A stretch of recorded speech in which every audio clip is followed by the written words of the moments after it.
salvation just to spoon. You want to get a news update, my brother, to spoon. You want to know what is happening, moreover, to spoon. Politicians want to make their decision just to spoon. You want to know what's happening in the ministry, to spoon. Yeah,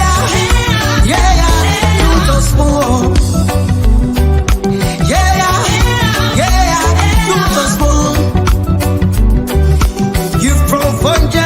Maryland to spoon. To spoon. If you eat keep on gradually, my brother to spoon. You got a spoon TV, you got a spoon radio to spoon. To spoon. You wanna get a news update to spoon. What? Yeah, Rastafari. Kilibamba, kilibamba, kilibamba, kilibamba, kilibamba, kilibamba. What I want? Yes, what you about today? Yes, what you about today? Beseku. Bada. Skidibidi dabado.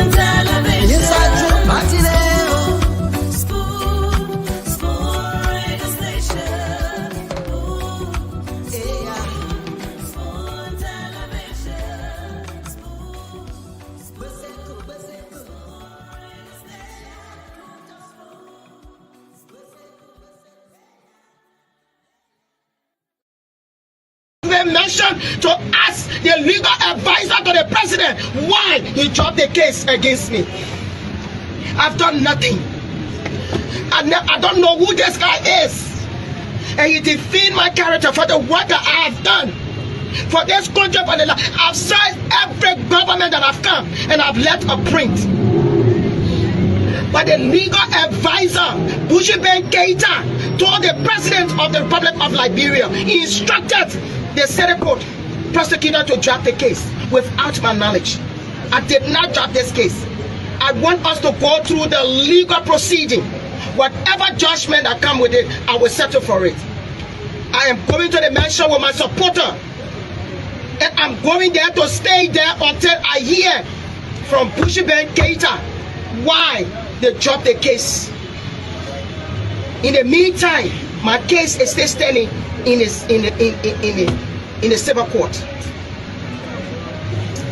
Criminal cohesion, that's what I said. Our microphone Manessing, that's what I said. Disorderly conduct, and that's what's my file in the court. And I can prove it. Leaving the Ministry of Education, and I ask the justice system to not fail me. There was a lot of protest action, but how is the Prof feeling with the level of work that he's did over the past 6 years, leaving that institution to where it is at the moment? So welcome to. Personally, tells the whole story. And I believe that this meeting is timely. Thank you, gentlemen, for the opportunity. I don't know how you found me, but that's all right. Thank you. Yeah, so I mean, especially when people who are watching wanting to know what is the Prof, and then especially we just came with.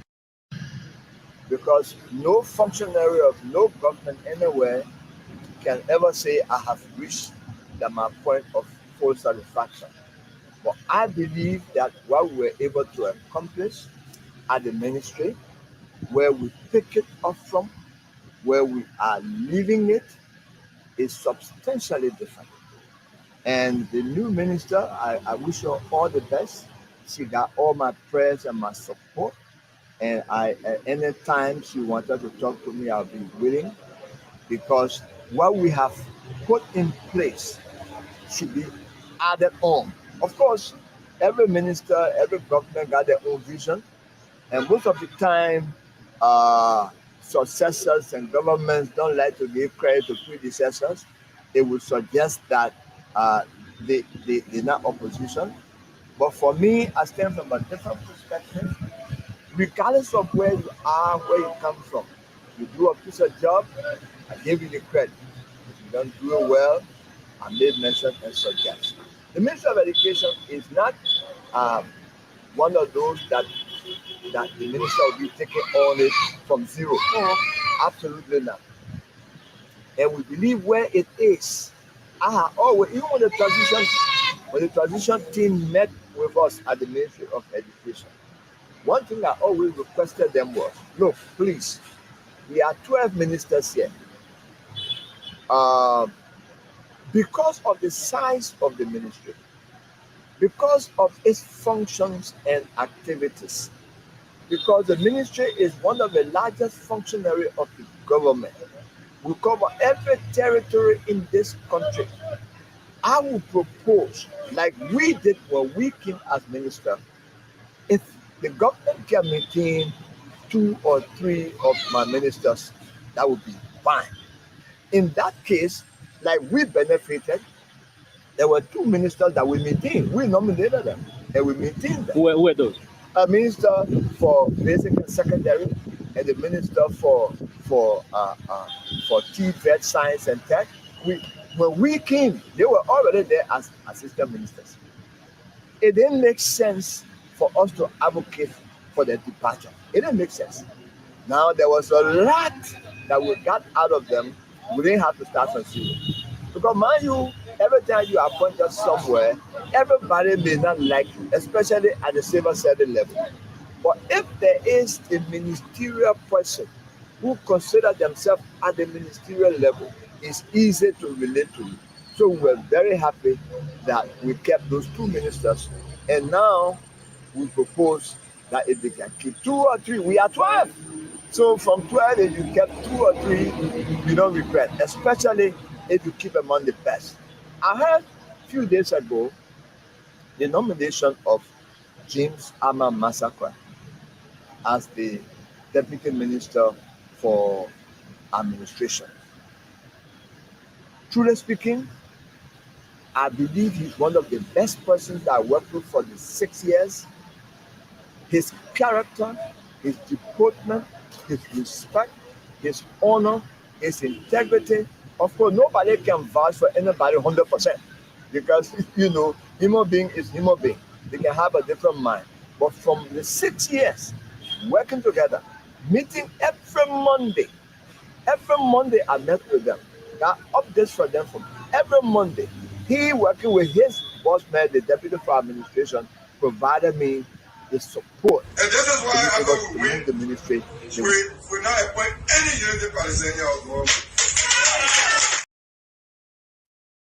And this is why after we win, we not appoint any unity Palestinian government.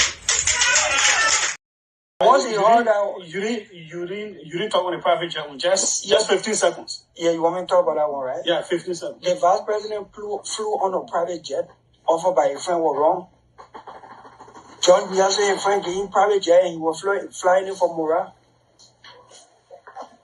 And it was criticized. And so we are saying it was wrong. If we change George Weah, then we can't do the same thing, or there's no need to have changed him. Okay.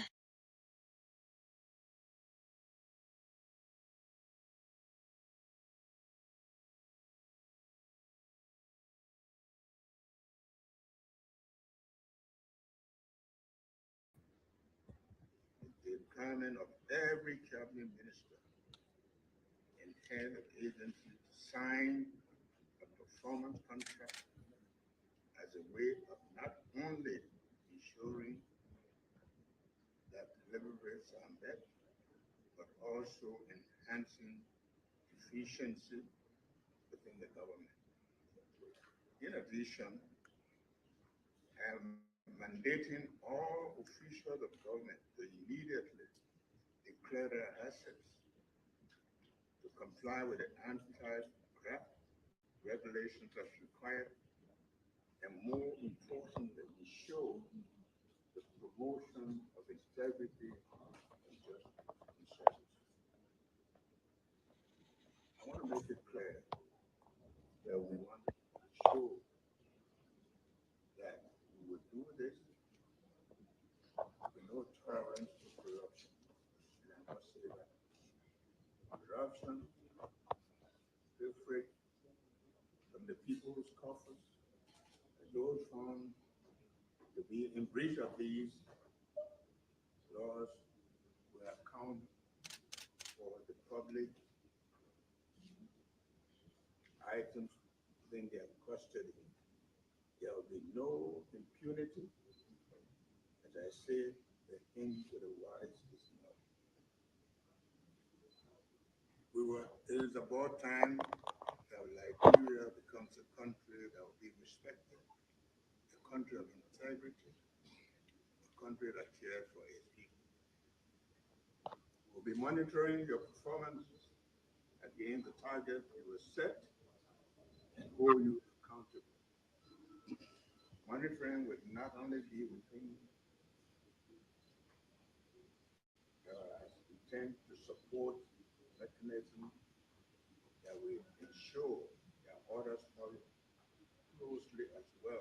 The public, we have the public to be fair enough to follow up, not based on any prejudice, because we don't want you to point under the respect of our officials simply because you don't like them. Because to be honest with them, we have a good country, a good government. In this regard, the Citizen Feedback Mechanism project, piloted in 5 counties, will be activated and implemented across the country. Fellow citizens, public service,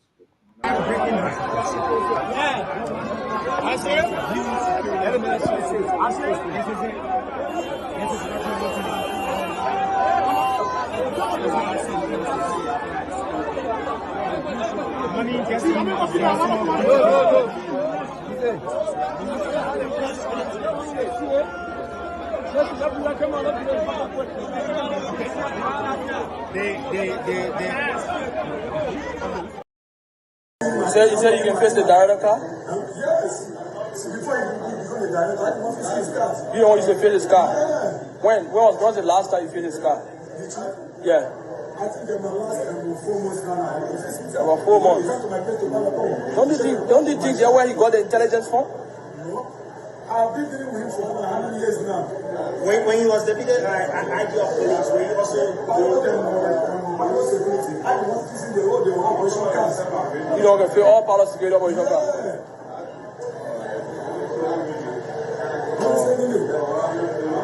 So have the IG have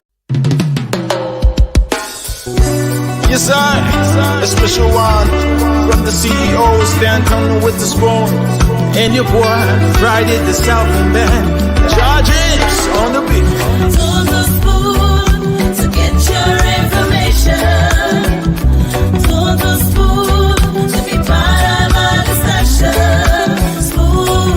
Spoon. Okay, tune to Spoon to get your information. Tune to Spoon to be part of our discussion. Tune to Spoon to know exactly what's happening in Liberia, what's happening in the ministries, the agencies. This is where you get authentic information about the happenings in Liberia, and you also get to have critical views, critical analysis on those different happenings here.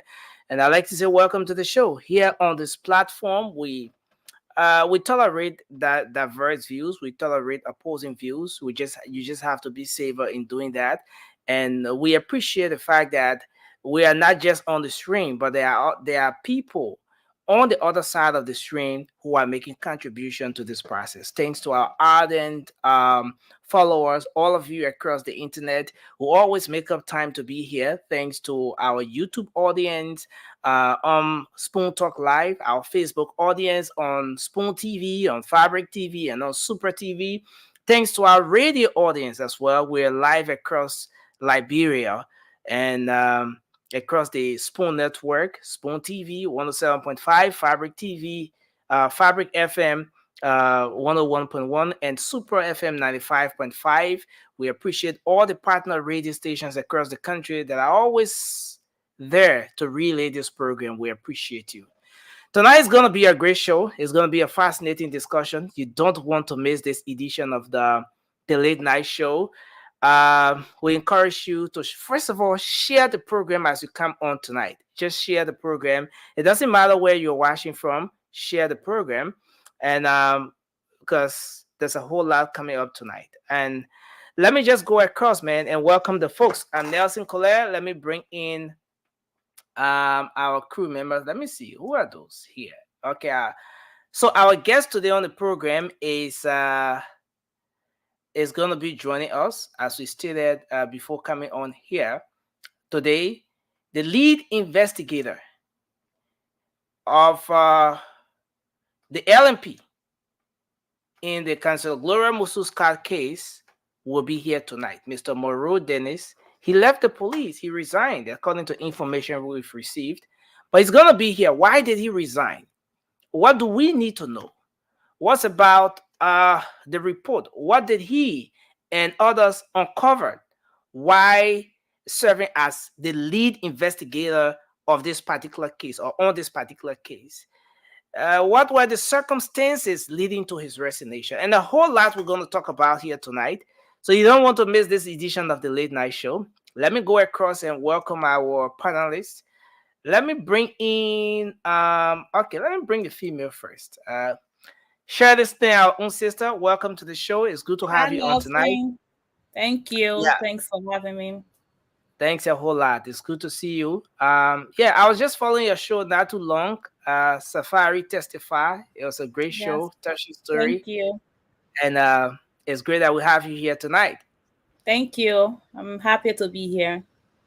Okay, so we go to bring in the man Francis Jabati, the newest baby daddy in town. Says Cheju is giving him tough time. No, man. Sometimes he has to babysit. Yeah. Enjoy it, Francis. Enjoy every step. Man, right after the show, I go and take 2-3 hours sleep. I wake up to switch out with the wife so she can get some sleep. Then I'm up 3 o'clock in the morning. So if anybody on the late night show up in the morning and want to chat 3 o'clock, 4 o'clock, I'm awake. You know we always up, so just make the phone call. Somebody will answer. Yeah, but it's interesting, man. It's interesting, yeah. Yeah, that's great. It's good to have you on tonight. Let me bring in Mr. Gerald Sandy, the man who will soon be the health minister. He said he want any job in the country. That's the Louis Photo job the man want to take. He got love. He make it. Don't get me in trouble.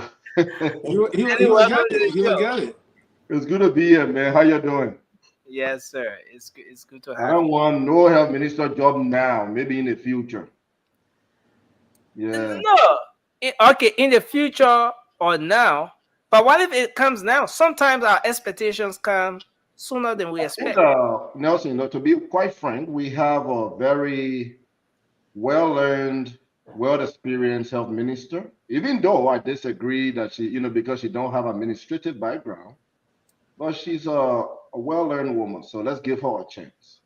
Okay. Yeah. Well, let me bring in Mr. Prince Bay. Why is the guy who was asking, Prince joined the show from work, and the guy was asking, how many hours do you take to dress up like that? You know, man, had the walking, talking, yeah, the uniform, what? That's all Halloween. I don't even know the maintenance name. Somebody asked, how long does it take you to dress up every day before going to work? But it's good to have you here, Mr. So we're Wade. talking about Francis' new baby. Let me just Yeah. give a disclosure tonight. Okay. Francis is the sperm donor. I'm the baby daddy. That boy is Oh. my child. No, but Then you need to go. You need to go take care of the baby. I'm supposed to be taking care of that baby at Let night. me help me with my shovel. You know? Yeah, man. The woman in the comment section, she should come for me. Francis said the shift giving him tough time. But Nelson, the thing there, that labor never hammer Francis and his wife. Yeah. They go hammer the video. The man in heaven enjoying himself. Heavenly baby, and he just went for the guy. So now you have to feel it. But let me bring Raymond on. Nelson, you know what happened? Once you tell Francis the time for you to go get some sleep, Francis will say, "Yes, sir, you can go. I will skip the closing. Now you can go," because he understands now that staying up late, sleep is important. Yeah. I would go to bed. It's very late. I gotta go. My eyes are all dim, and I'm saying, "Oh, can we close?" Francis said, "No, one more minute, Francis. One more minute, Nelson. Then Josh got. He doesn't." I say, Francis. Now what is After the show, do you drive home? I've been wanting to ask you. Man, got room in the studio. The white CEO said, "Man, got room there." When they can do that, I hope you don't drive home, man. The way you can be most times I drive home after the show. Oh. No, y'all know why? I mean, off the show, we need to make sure Nelson has his studio at home, so that way he's not driving late. He's staying home to do the midnight show. But it's often said behind every dark shade there's a bad eye. I don't know as to whether there's a bad eye behind that shade. Yeah, there is. The Terminator. Yeah, Terminator. When you wear shit and the girl that will see him. And the person said on my back, the person said, Raymond looks Nigerian. Let me read the text. It said, Raymond looks Nigerian. Why does he always wear the dark shades? He looks like a bad guy. But the text portion of the text is in Spanish, so I will come back out in it.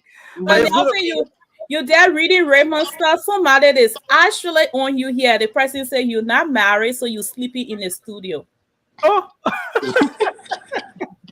come on. So guys, let me respond to. AB start with A. Not say O.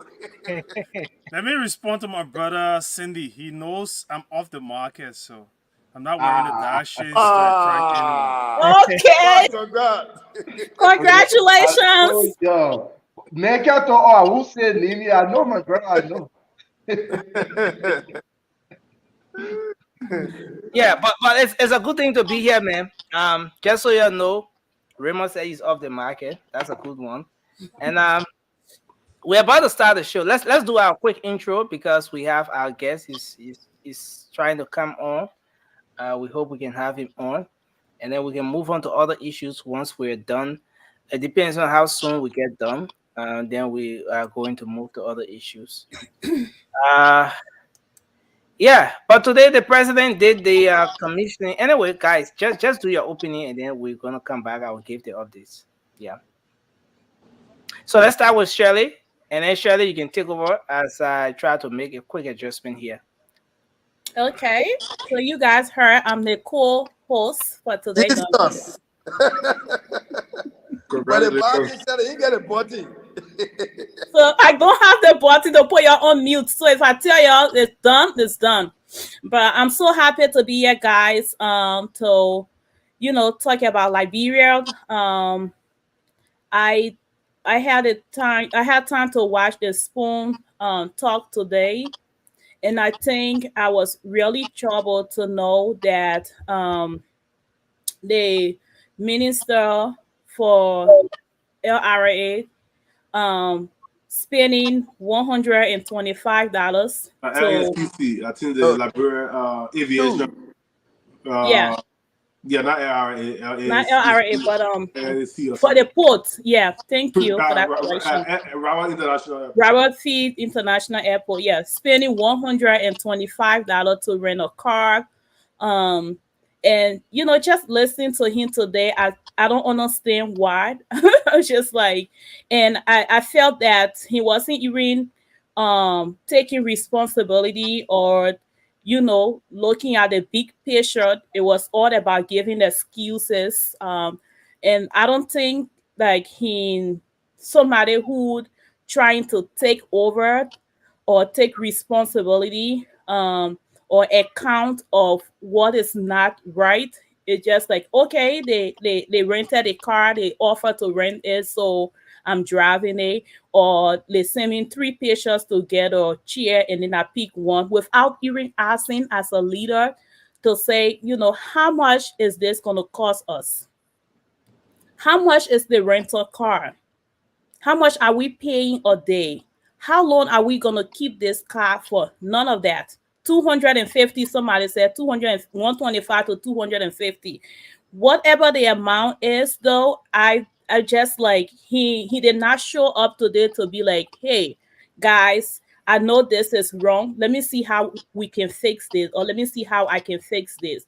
So I was really troubled actually about that. And I just kind of questioned his leadership to see if he was actually someone who is taking charge or in control. I didn't see that at all. So I will stop here, and I want to say hi to everyone that joining us from Facebook and YouTube and the radio. Welcome. And we are here to discuss Liberia.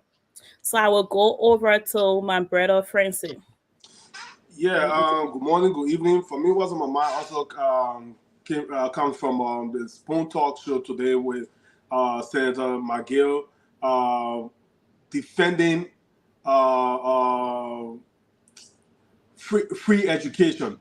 And just to be transparent, I'm all for free education, but we should be responsible as a government. He's the chair for education in the Senate.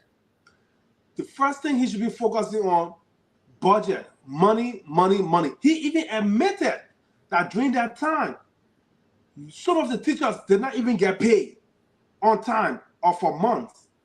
So how can you be pushing for free education when you know there's no the national budget alone is not enough for the country, but you're pushing for free education? That means you do not have enough money to run the country, but you want to take some money away from the little bit that you already have to make something free. That makes absolutely no sense. So for a senator in the chair for education to be pushing that and trying to tie President Barker by saying, oh, even the arrest, the middle of the arrest is education. Yeah, we all know that. President Barker also said education is a human right, but he did not say, so Senator McGill, if you are listening or something, President Barker never said he was going to make education free. He said it's a human right. And if he can make it free, he will make it free. But you have to be responsible about it. You have to know where you are generating revenue from to pay for the free education. Buildings and janitorial staff and all that stuff. So please, you scare me today as chairman for education. Thank you. Thank you, Francis. I'll go on to SB. So thank you, Charlotte, and good evening to all of you. It's good that we are here. To those in the comment section, to those listening to us, good evening from my end. Let's do this for Liberia. What is on my mind tonight is also going to come from Washing the Spoon Talk today, where the spending bill that was passed today by our lawmakers. First, I want to say it's a good thing that the spending bill that was proposed by the executive was passed so that folks working for the government can be paid, so that loans owed by the government can be addressed, so that the government can handle some business so that Liberia as a nation can continue moving in the right direction. But I also want to say, though, that I want to thank Senator DeLong and the like of McGill. I don't agree with McGill on many things, but I think for him and DeLong to have rejected the bill or not vote for the bill today, I think it's a good thing. And the reason I say it's a good thing is this. Their reason is that information they requested from the Senate pro tempore were not provided to them. And the reason I appreciate them is that with the Senate, the legislature, the 55th legislature should be different from the past, from the legislature of the past, where in the past we saw that under Mr. Weah administration, every bill, almost every bill that was sent there were passed in no time without reviewing the bill to know exactly what is in it for the Liberian people, to even question some of the, some of the items within the bill. So for DeLong to have requested that the additional information be provided to understand the nature of the bill before it could be passed, I think was a good thing. And hopefully our lawmakers will follow suit. Thank you. Thank you so much, Sandy. We'll go over to Prince. Prince, what's on your mind?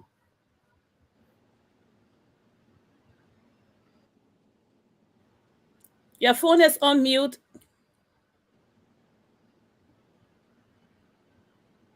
Go to Raymond. Prince, can you hear us? Okay, what's on your mind? Prince, I'm part of the show to now. Okay, we'll go to Raymond. The man just shaking your head like that AI thing. But that's okay. Yeah. So let's try to wrap it up. Our guest is already. Raymond, what's on your mind? So I'd like to dedicate my section of tonight's show to the Ministry of Public Works, an entity I worked at since 2011 to 2019. Raymond, can you turn up the volume a bit?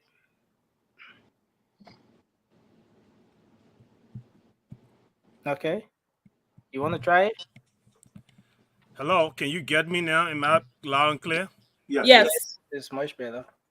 Okay, so I'd like to dedicate my section of tonight's show to the Ministry of Public Works and to the newly appointed individuals who serve in different roles, especially the Minister of Public Works, Roland Lafayette Giddens, who was commissioned today Minister of Public Works by His Excellency Joseph Yuma Boakai. Someone I got to know when he came out of the Ministry of Public Works and decided to do business not as usual, set up a team to do project management, and there was thorough vetting, of which I became a member of that team, responsible for all of the zoning projects and all of the construction projects. And at the time where we were given the role to work without any interference, but under check and balance. I have no doubt in their ability to serve because I know what he represents, transparency. It was the first time where I oversaw a project where we gave a contract worth $1 million to a contractor with no backstage or backdoor dealings. So I know what he stands for in the transparency. I also like to give it out to Josilia Tapla, Deputy Minister of Rural Development and Community Services, someone I went to school with. I know what she represents. She's a sister and someone who has served at the Ministry of Public Works as Director for Zoning, Land Use and Planning, and did a tremendous job. And I got no doubt in her ability and what she stands for and what she's capable of achieving. And I know she's transparent, she's honest, and she's going to do a great job. Also, John Zoga. We attended the same school. We worked together at the Odibrush on the railroad project, the railroad rehabilitation project. A very excellent, astute gentleman who worked tirelessly, very professional, and going to do a great job. Margaret, thank you, Raymond. It's a list of people that I got. Just give me a minute, please. Margaret. Thank you. Okay, go ahead. Margaret Sashi, Assistant Minister for Operations, someone who served already as Assistant Minister at the Ministry of Public Works.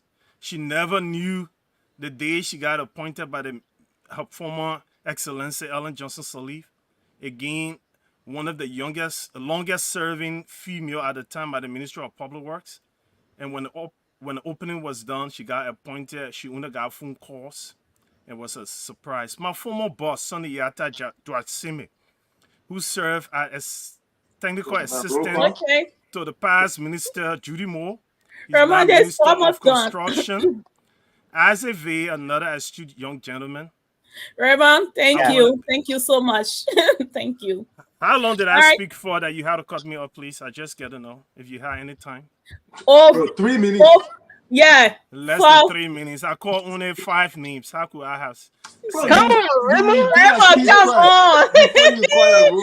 Okay, Raymond, say the last question. I didn't get no speech.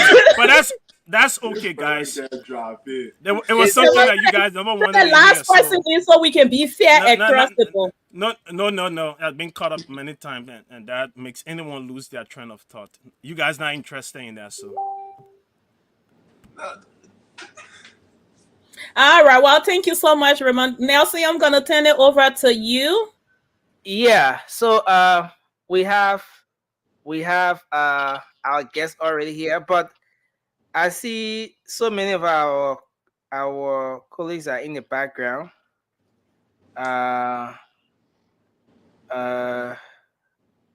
see so many of our colleagues in the background. The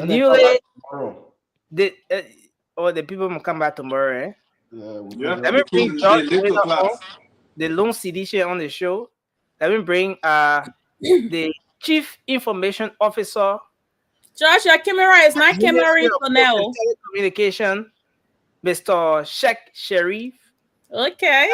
The man official of government now. Since the man got nominated, now the man first time coming on the show. The man said he will come by schedule now. He will look at his schedule. And so I'll bring Prince back. But guys, I want to say welcome. You guys are not doing the what's on your mind because we have our guests already here. And they say when you come to church late, you can sing song. You can raise a song. So we're gonna come back once we're done with the conversation with our guests. Then we will go back to the issues and you'll have time to talk about a whole lot.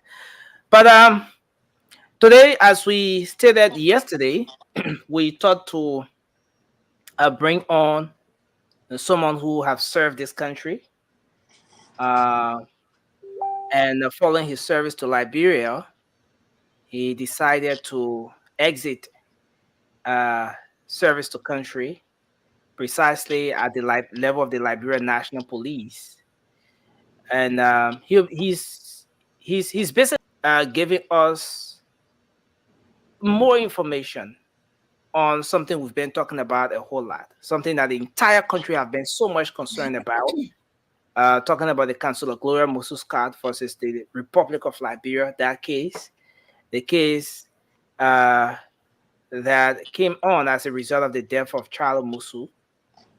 And so as the lead investigator or the chief investigator in that particular case, we thought to invite him so that Liberians in and out of Liberia can have an understanding of everything that happened and maybe why he had to leave the Liberia National Police.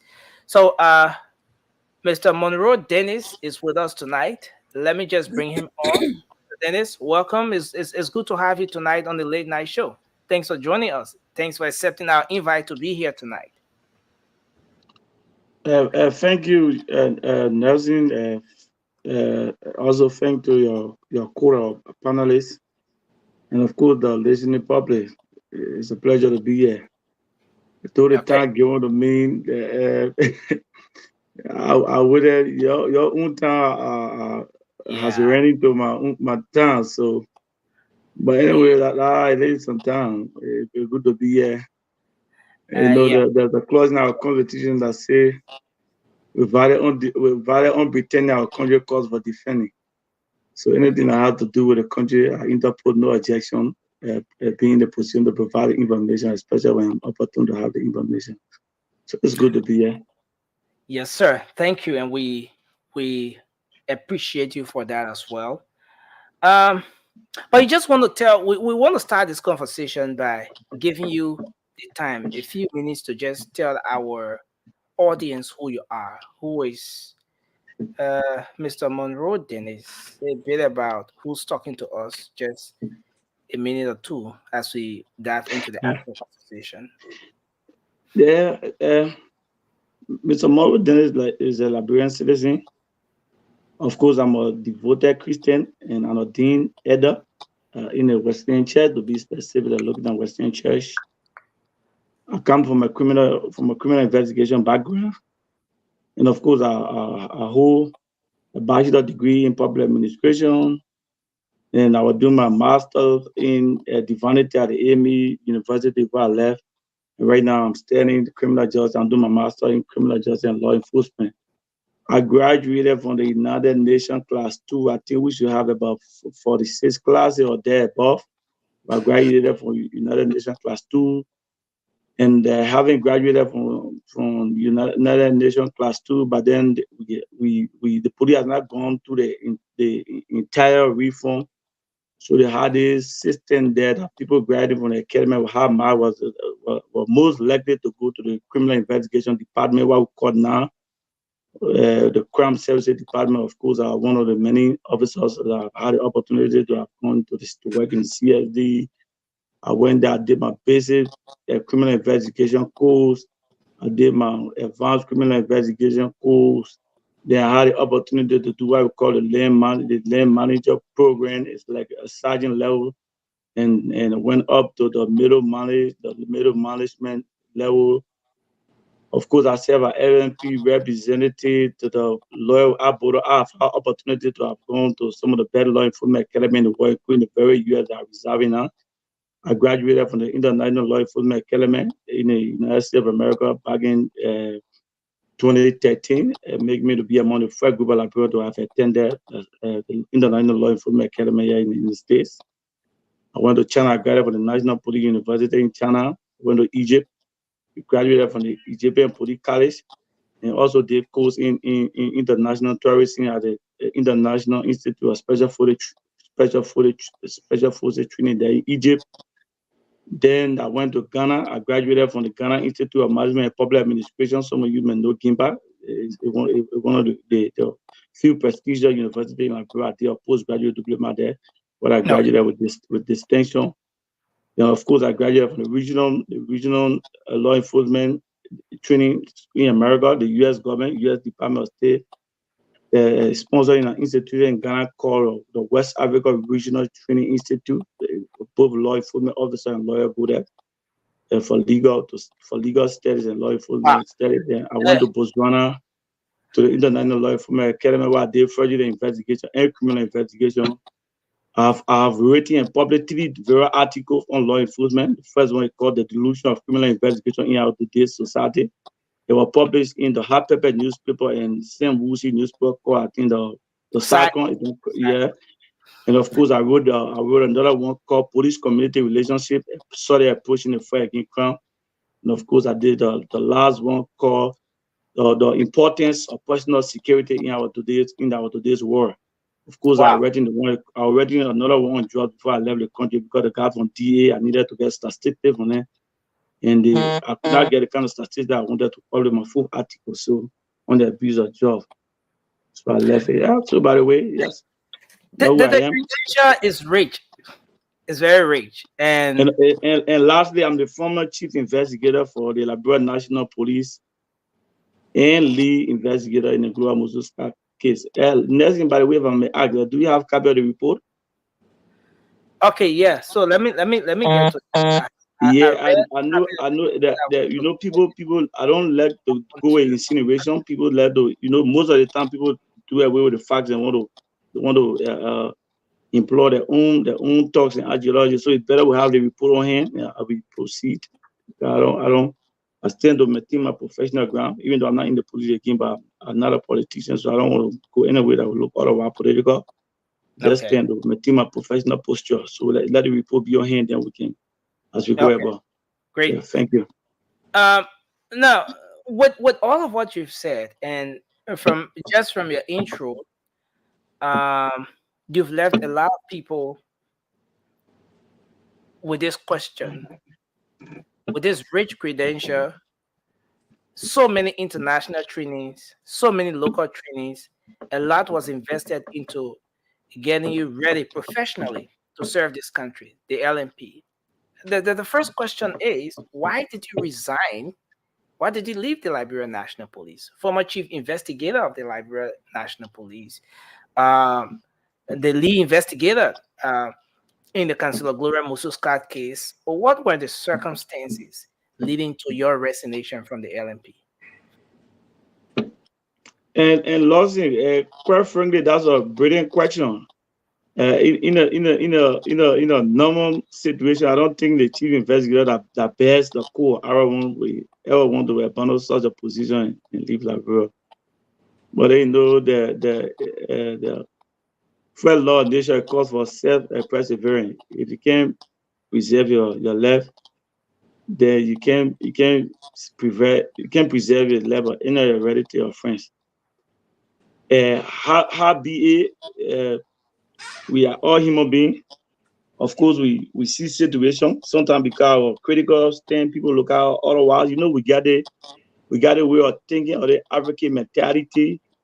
The leader always wants somebody to be loyal to him. Now, I'm not a kind of person. I've never been a cowboy. I know me, principle minded in my community, my church, in my workplace. You can go there and ask about me. So I'm not one of those guys that would want to ever bend his down when it comes to doing the right thing or saying the truth.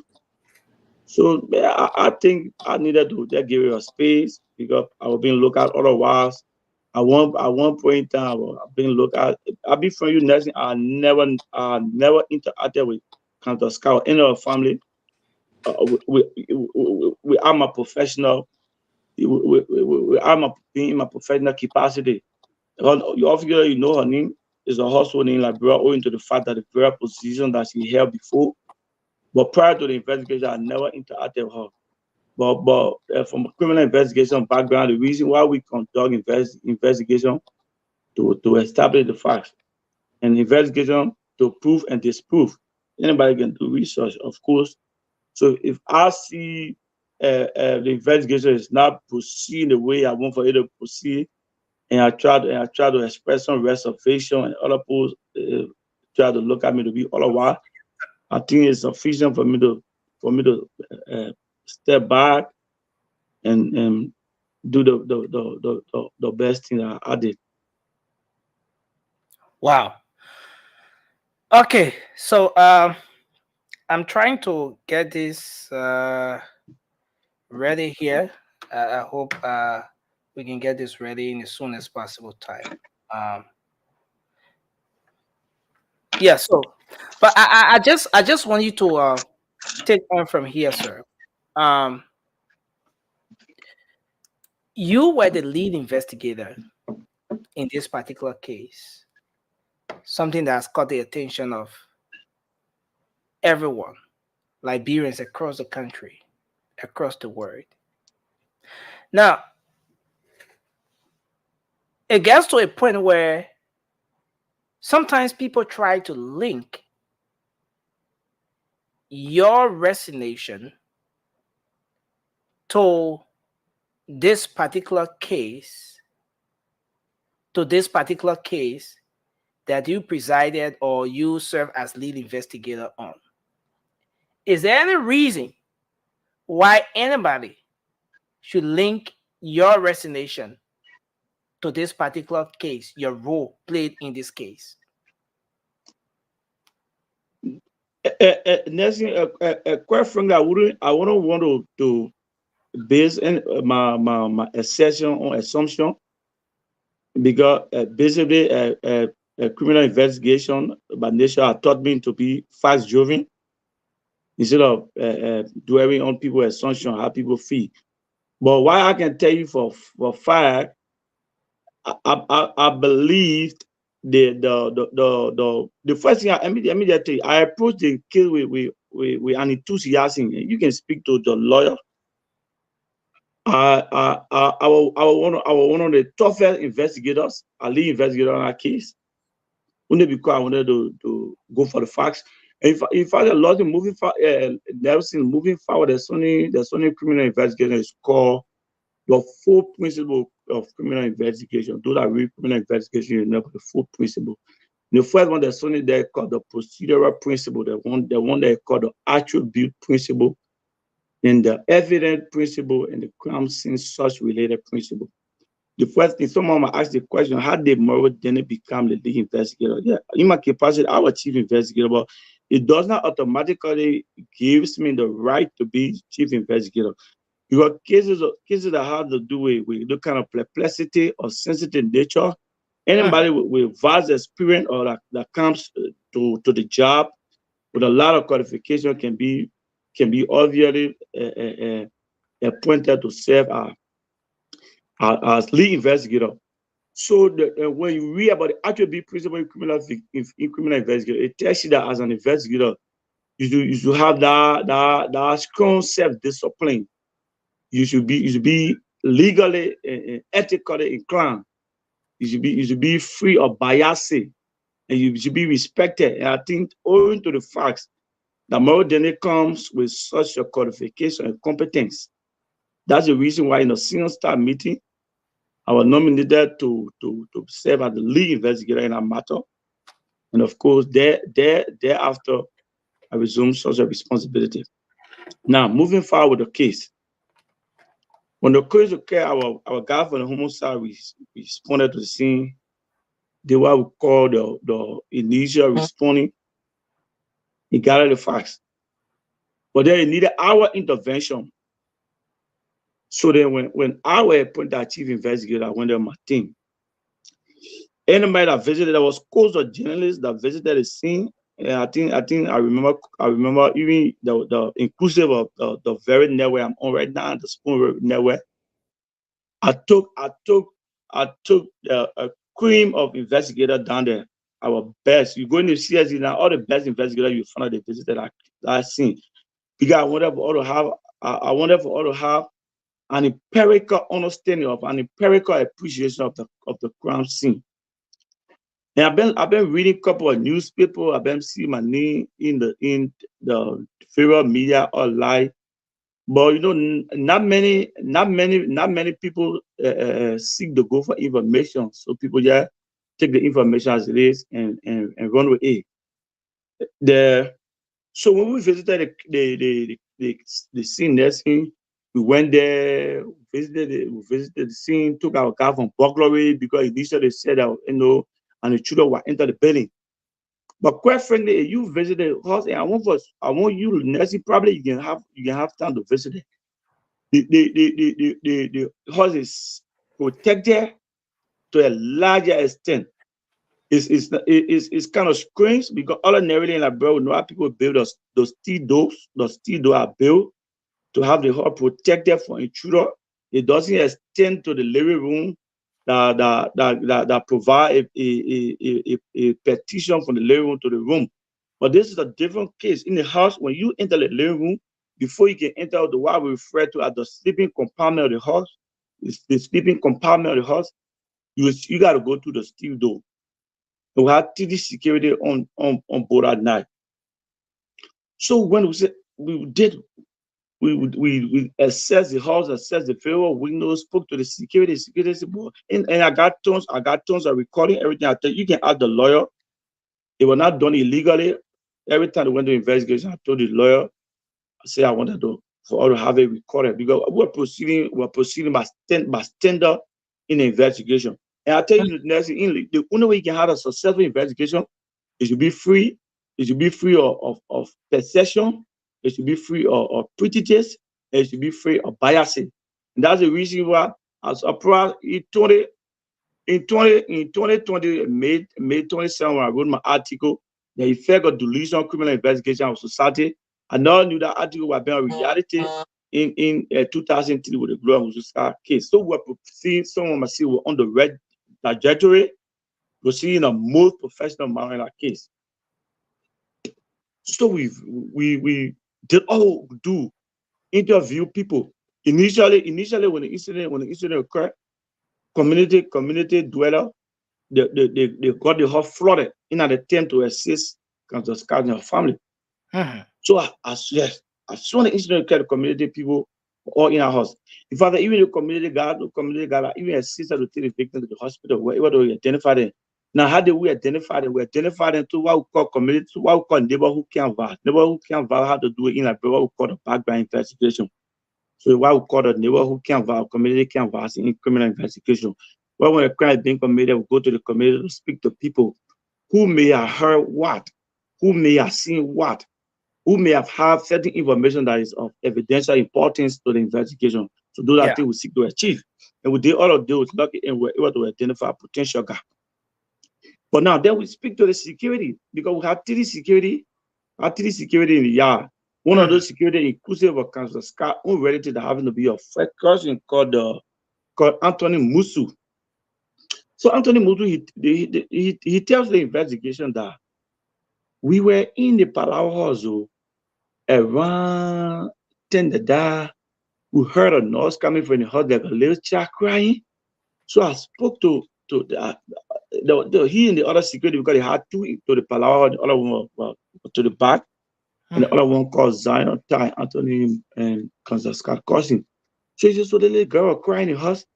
So we assume that this, because the girl high-headed, and the little girl you were referring to is 19-year-old now that in jail, of course, Ali. Okay. I regret Ali being jailed, charged on the charge of murder. I believe that Ali is 19-year-old. Ali should not have been charged for murder. So they assume that they try to brainstorm among themselves, the two security Zion Ty and Mr. Anthony Musu, that I think Ali's have been misbehaving. So and the councillor have been cautioning her. So they assume when they heard like because according to them, they did not say that they heard noise like attack, but instead they heard noise like a late child crying. So out of their own curiosity, they decided to move to the window in the wall in the way they say creep, like in the moving of approaching the window. And when they got there and they heard a noise, then when it got to the window, but then the lady called Nita was in Councillor Sky room. Of course, she doesn't sleep in Councillor Sky room, but she was in Councillor Sky in the bathroom. And when they slid the window, when she saw them, then she shouted, "Oh, the and then y'all need to bust the window. Y'all need to bust the window." So they try to exert effort to bust to have the window. That's the security account. Yeah, that's the security account.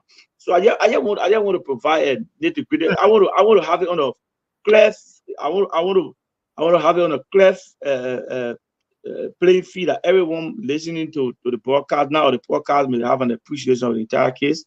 Okay. I'm not here to speculate what wrong. I will say what wrong. Where the investigation established, will say what the investigation established as I regularly say. I'm not a politician. I seek not to achieve anything for political reason. And let me just make one thing very clear on the airway. My opposition that I'm expressing right now about the manner in which the charges were leveled during the heat of investigation.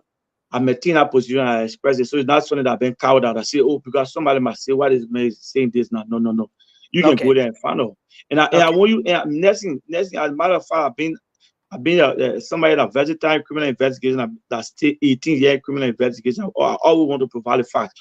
So there are two journalists, as a matter of fact, that interviewed me on the Hot FM. One is called Obad Jiba, and another one is called Patrick Isma. So I want you to speak to Obad Jiba. Yeah. So after my interview, I had another. After my interview in the matter, I had another. I wrote an article about the issue involving the AFL women. So I think my article it caused some interest Obed, so he did me to provide some clarity. So Obed tells me that after my interview in the Gloucester issue, even one of the senior officers that were very on the case, that were on the very case with me, he reached out to Obed and he told Obed, Obed, Mo Dennis is a very principled-minded guy. And as a matter of fact, everything Dennis said that's true. Even in the case, Dennis said that no way he will testify against the people when the wrongful charge was being leveled against them. So you can reach out to Obed. I will not disclose the name now, but you can reach out to Obed will get the fact. And the reason why I'm saying it, I try to be as truthful I can be. I know how people run with information. People say, oh, why the man is speaking now? They speak now. I know the Minister of Justice is a high-profile man, and no way the Minister of Justice want to run a character. Minister of Justice can tell you in a meeting, he was in a meeting, it was heated argument. So, but moving forward, I mean, I tell you. So then we established, we established, but no intruder. But now, here the issue. The lady called Gertrude Neaton. Gertrude Neaton has told the investigation. Now, when they allege, I'm saying allege because the investigation did not establish intruder. So when they allege intruder enter, the argument ensued between the intruder and the late Shalom Musu, peace be to Archie. And they allege intruder was demanding the net. Oh, I mean the key. Give me the key. Give me the excuse for expression. Give me the den key. Give me the den key. And then the argument like the got heated, and the alleged intruder stabbed the deceased on her back. And after the alleged intruder stabbed the deceased on her back, there where she went to the alleged intruder and grabbed the neck from the intruder, the alleged intruder, and she succeeded in taking the neck from him. But contrary to her assertion, the deceased had nine marks on her person. And one of those marks, now wound. And one of those wounds were on her thigh, on her left thigh. So if you look at the assessment of Gertrude Neaton, they could in the physical examination on the body, it proved otherwise. It proved negative than what Gertrude Neaton said. And in criminal investigation, when you give such a statement to the investigator, it raises a lot of eyebrow. And nursing, criminal investigation is a universal pattern. It's not only unique to the Liberian society. And nobody shouldn't take that we don't have investigators. We do have investigators. The first thing, as a matter of fact, we can do, that's the best part of we're going to training. So one thing. Another thing, when the questionnaire, my former questionnaire, you can ask them every time they went to that police station, there was no question asked to them in the mouth. All the questionnaire were reading. So you can use the freedom of information as you can get a questionnaire there. Moving forward. So then the investigation also concerned to know what happened to the deceased from the result of the incident. The deceased from after the incident occurred through a written questionnaire, Gertrude Neaton made to understand that she did not know what the deceased were. As a matter of fact, as a result of the incident, the deceased from may have been taken away. So most people don't understand our sophistication that they overlook, but most of the time we do color analysis. So the color analysis shows everywhere the deceased family, the deceased family member were, there where the phone was. From the color analysis, we did the color analysis. So then when we did the color analysis, there were a couple of guys. There's a guy I showed, maybe he might be listening to the broadcast right now. I don't quite remember his full name if I look, but his friend is Sibo. Sibo stays on Dubero. So Sibo happened to be a friend to one of the deceased relatives. Of course, I will not call her name because we gotta learn to learn to respect people, the personal issues. But Sibo was one of the deceased relatives, and I deceased relative, I called Sibo on the phone. So what we were doing from the caller analysis, all the number that called deceased phone, we were going after the number because we needed to speak with every one of them that called that deceased number. The deceased Salome phone. And how we brought it in, we broadcast the Scar sister by name of Victoria Scar. This is married to her name so. And the kid said, "Oh, but they number call me so and so time. They number if I said they number call me, the person that call me. Well, Temo Koli. Now, Temo Koli having to be the biological needs to the sky. So well. So then we invited Temo. Temo works with the Ministry of Agriculture. Then I did not know her from the color analysis. We brought in Temo. Temo said, yeah, I did call, but the former given to me by my auntie, Gertrude Neaton. So then it raises a lot of eyebrow. Because initially Gertrude had two other. The phone got, they don't quite remember what shadow phone or file the consent shadow phone got missed as a result of the incident. It raised a lot of eyebrow. So then when I did a call analysis, Councilor Frances Johnson Murray, of course, she might be listening. I know she's a respected woman.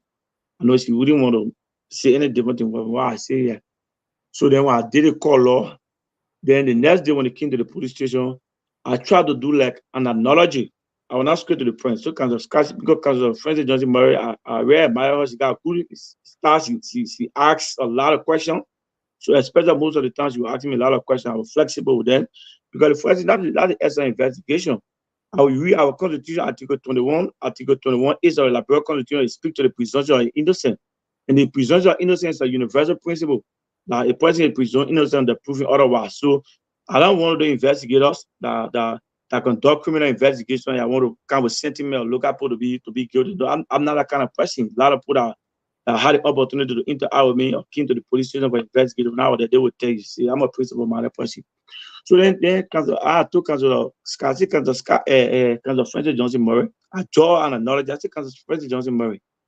The case that we investigating, we're told that the deceased from got missing. This is when you say, yeah, I'm quite aware. I say, but if we found out from the color analysis that the deceased who are being used by someone, you think it's sufficient for all to have suspicion on that person, especially where the phone is reported missing or stolen as a result. He said, see, it is. See, what are you talking about? Do you know somebody? They are loud. They are put on the color. So then when I do the color, I said, but yeah, the color point to get you being in possession of the phone, you have to get some kind of scar. Oh, but before they can offend us, but then if you know, they don't waste our time. You already know the suspect in the case. Then the chief judge said, Francis, you don't get going about and making that kind of statement. The police put ask a lot of questions. So when you in the police station, you gotta know how you're talking. So moving forward, we left it. But then get you more to understand that little Alice got watching the guy was in torso or having the struggle over the neck. Nothing yet Ali was passing, and the guy left her. The guy stopped Alice on the side. Now, my people, let us reason together. You know, if you read the book of Isaiah, chapter 1 from 18, it says, "Let us reason together." If get you, and let me just draw our attention to Psalms. You know the tell law of Newton tell law of nature. That say for every action there's an equal and opposite reaction. It tells you that from a criminal investigation perspective, law enforcement perspective, we call what we call the proportionality in the use of force. And it can be applied to even our daily life. That's if you in a talk with somebody, the person that try to be more offensive to you or inflicting bodily injury on you, you tend to attack that person more than the person that inflicting less injury on you. Anybody can prove me wrong on that aspect. So get you a very much get you had a stronger opposition to their less intruder as he claimed. Even though when she succeeded taking the never on the guy didn't bother to stop her, but then other person that had no information on the guy trying to escape, the guy stopped Ali. So then Ali, at what point in time did the guy stab you? Honestly, I don't quite remember, and that's the reason why I continue to say I feel sorry while Ali girl be in jail. Because the information given to her it was just from her, it was just in the point. Honestly, I was laying down on the mattress. I saw an image, and when I tried to get her, at first she referred to her as Juke. She doesn't stop. So me quote unquote Juke unquote. So she said, I felt the Juke on my side, and I tried to get her. So you see the contradiction between she and Get You. But Get You made to know that she was passing over and she was stabbed on the side. Then another thing Get You told again. Get You told the investigation that after they were assisted by the security to escape from the house, when they got outside, the same guy that attacked her in the house, where the quote unquote they struggle over the nerve, and so she didn't take the nerve on the guy, the guy took the nerve from her. She saw the guy outside. There and then there was an exchange of the throwing of stones between she and the guy. Get You. Who can attest to it that you and the guy were throwing stones? She said, Alex and the security, Zanata. With the investigation, reached out to Zanata. Zanata said, no. Says Get You. As he calls her, Zanata calls her, says Get You. Said, no, say Get You. I did not see you and the guy throwing stones. In fact, when I assisted you to leave there, I will mean to the door through her. So Alex said, no, I didn't Get You. I can't remember you and the guy throwing stones. I'll be honest. So it raises a lot of suspicion again. The security is speaking now. On Get You. Yeah, the security said no. The security refuted allegation of being there and seeing Get You and the guy throwing stones. Like what Alice. Nothing else, Alice did the same thing too. But the security can't be able to understand that Get You was seeing in Kansas Scar bathroom. And Get You said no, you're not seeing Kansas Scar bathroom. Can I interrupt? Who want Nelson?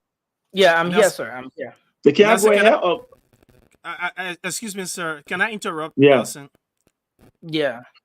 Nelson, I advise that we give our guests a time to do presentation so that he knows that he has a time limit to give this Yeah, so- explanation so that we know we can work in the time confinement.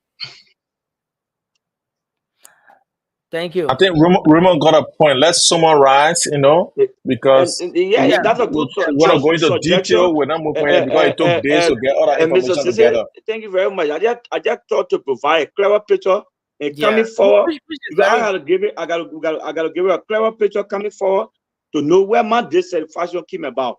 Yeah. So everybody can have an appreciation of what we're talking about. Because if we just leave it in the middle, people want to run with speculation.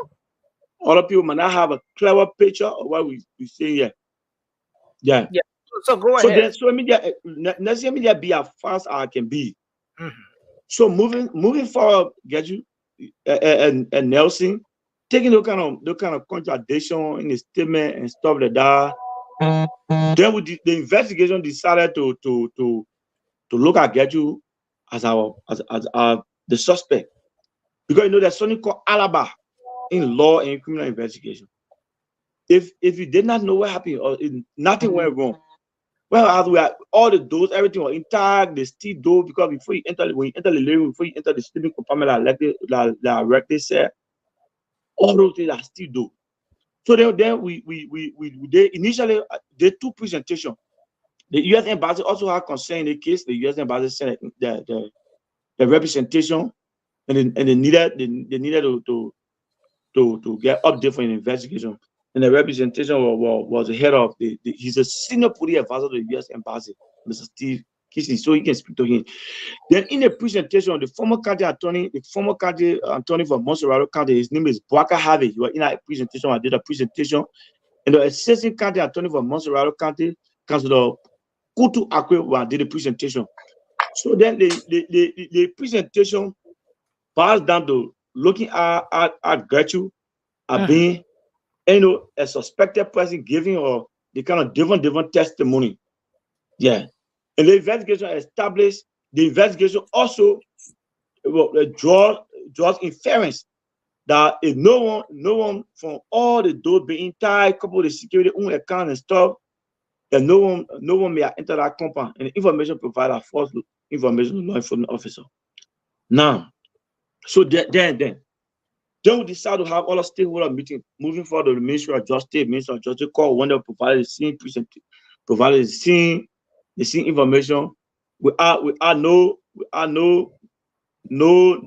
reason to charge Councilor Gloria Muzo Scott, nothing year Alice and a 4-year-old Rebecca with murder. So we had a meeting. But when we had a meeting, the Ministry of Justice provided I did a presentation, we went there. Then later on, I begin to see a slight change in the way the investigation were proceeding. Instead of allowing the investigators to have their will now, I see the more or less investigation becoming more evidential driven. Then the investigation start to become politically driven. So then I try to put on a non-compliant posture also. I decided to express my dissatisfaction. Then we had another presentation that was done in the Inspector General office with all the prosecutor, the prosecuting lawyer there, including the Lafayette Gu. I think he was the lead prosecutor, the Bobby Livingstone, and who else I remember there again? There are a couple there, I don't quite remember all the names. So then this time around, we provided the justice minister. This time around, he came to have a clever understanding as to why. So then, in our local post saying Goldney, even when I had an interview, I did not mention Goldney. I was to the point about the then Inspector General on our party Sudo. Then our party Sudo now wanting to get an investigator chance to proceed with the empirical facts. Decided to infuse sentiment into the investigation and making the Minister of Justice to have a different picture. And one of those things that he said that was so sentimental, he provided a misrepresentation of a 4-year-old Rebecca Wilson's statement. And that's the reason why I actually had the report. So you can just capture that part of it. We'll call it the Excel her statement.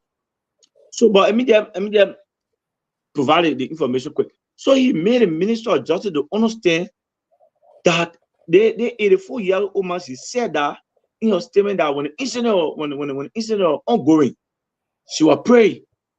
So when he said it, I said no, and his statement was supported by one of our investigators that here homicide right now. So then I said no, Honorable Inspector General, who gave you that information? I said that information is a misrepresentation of the facts.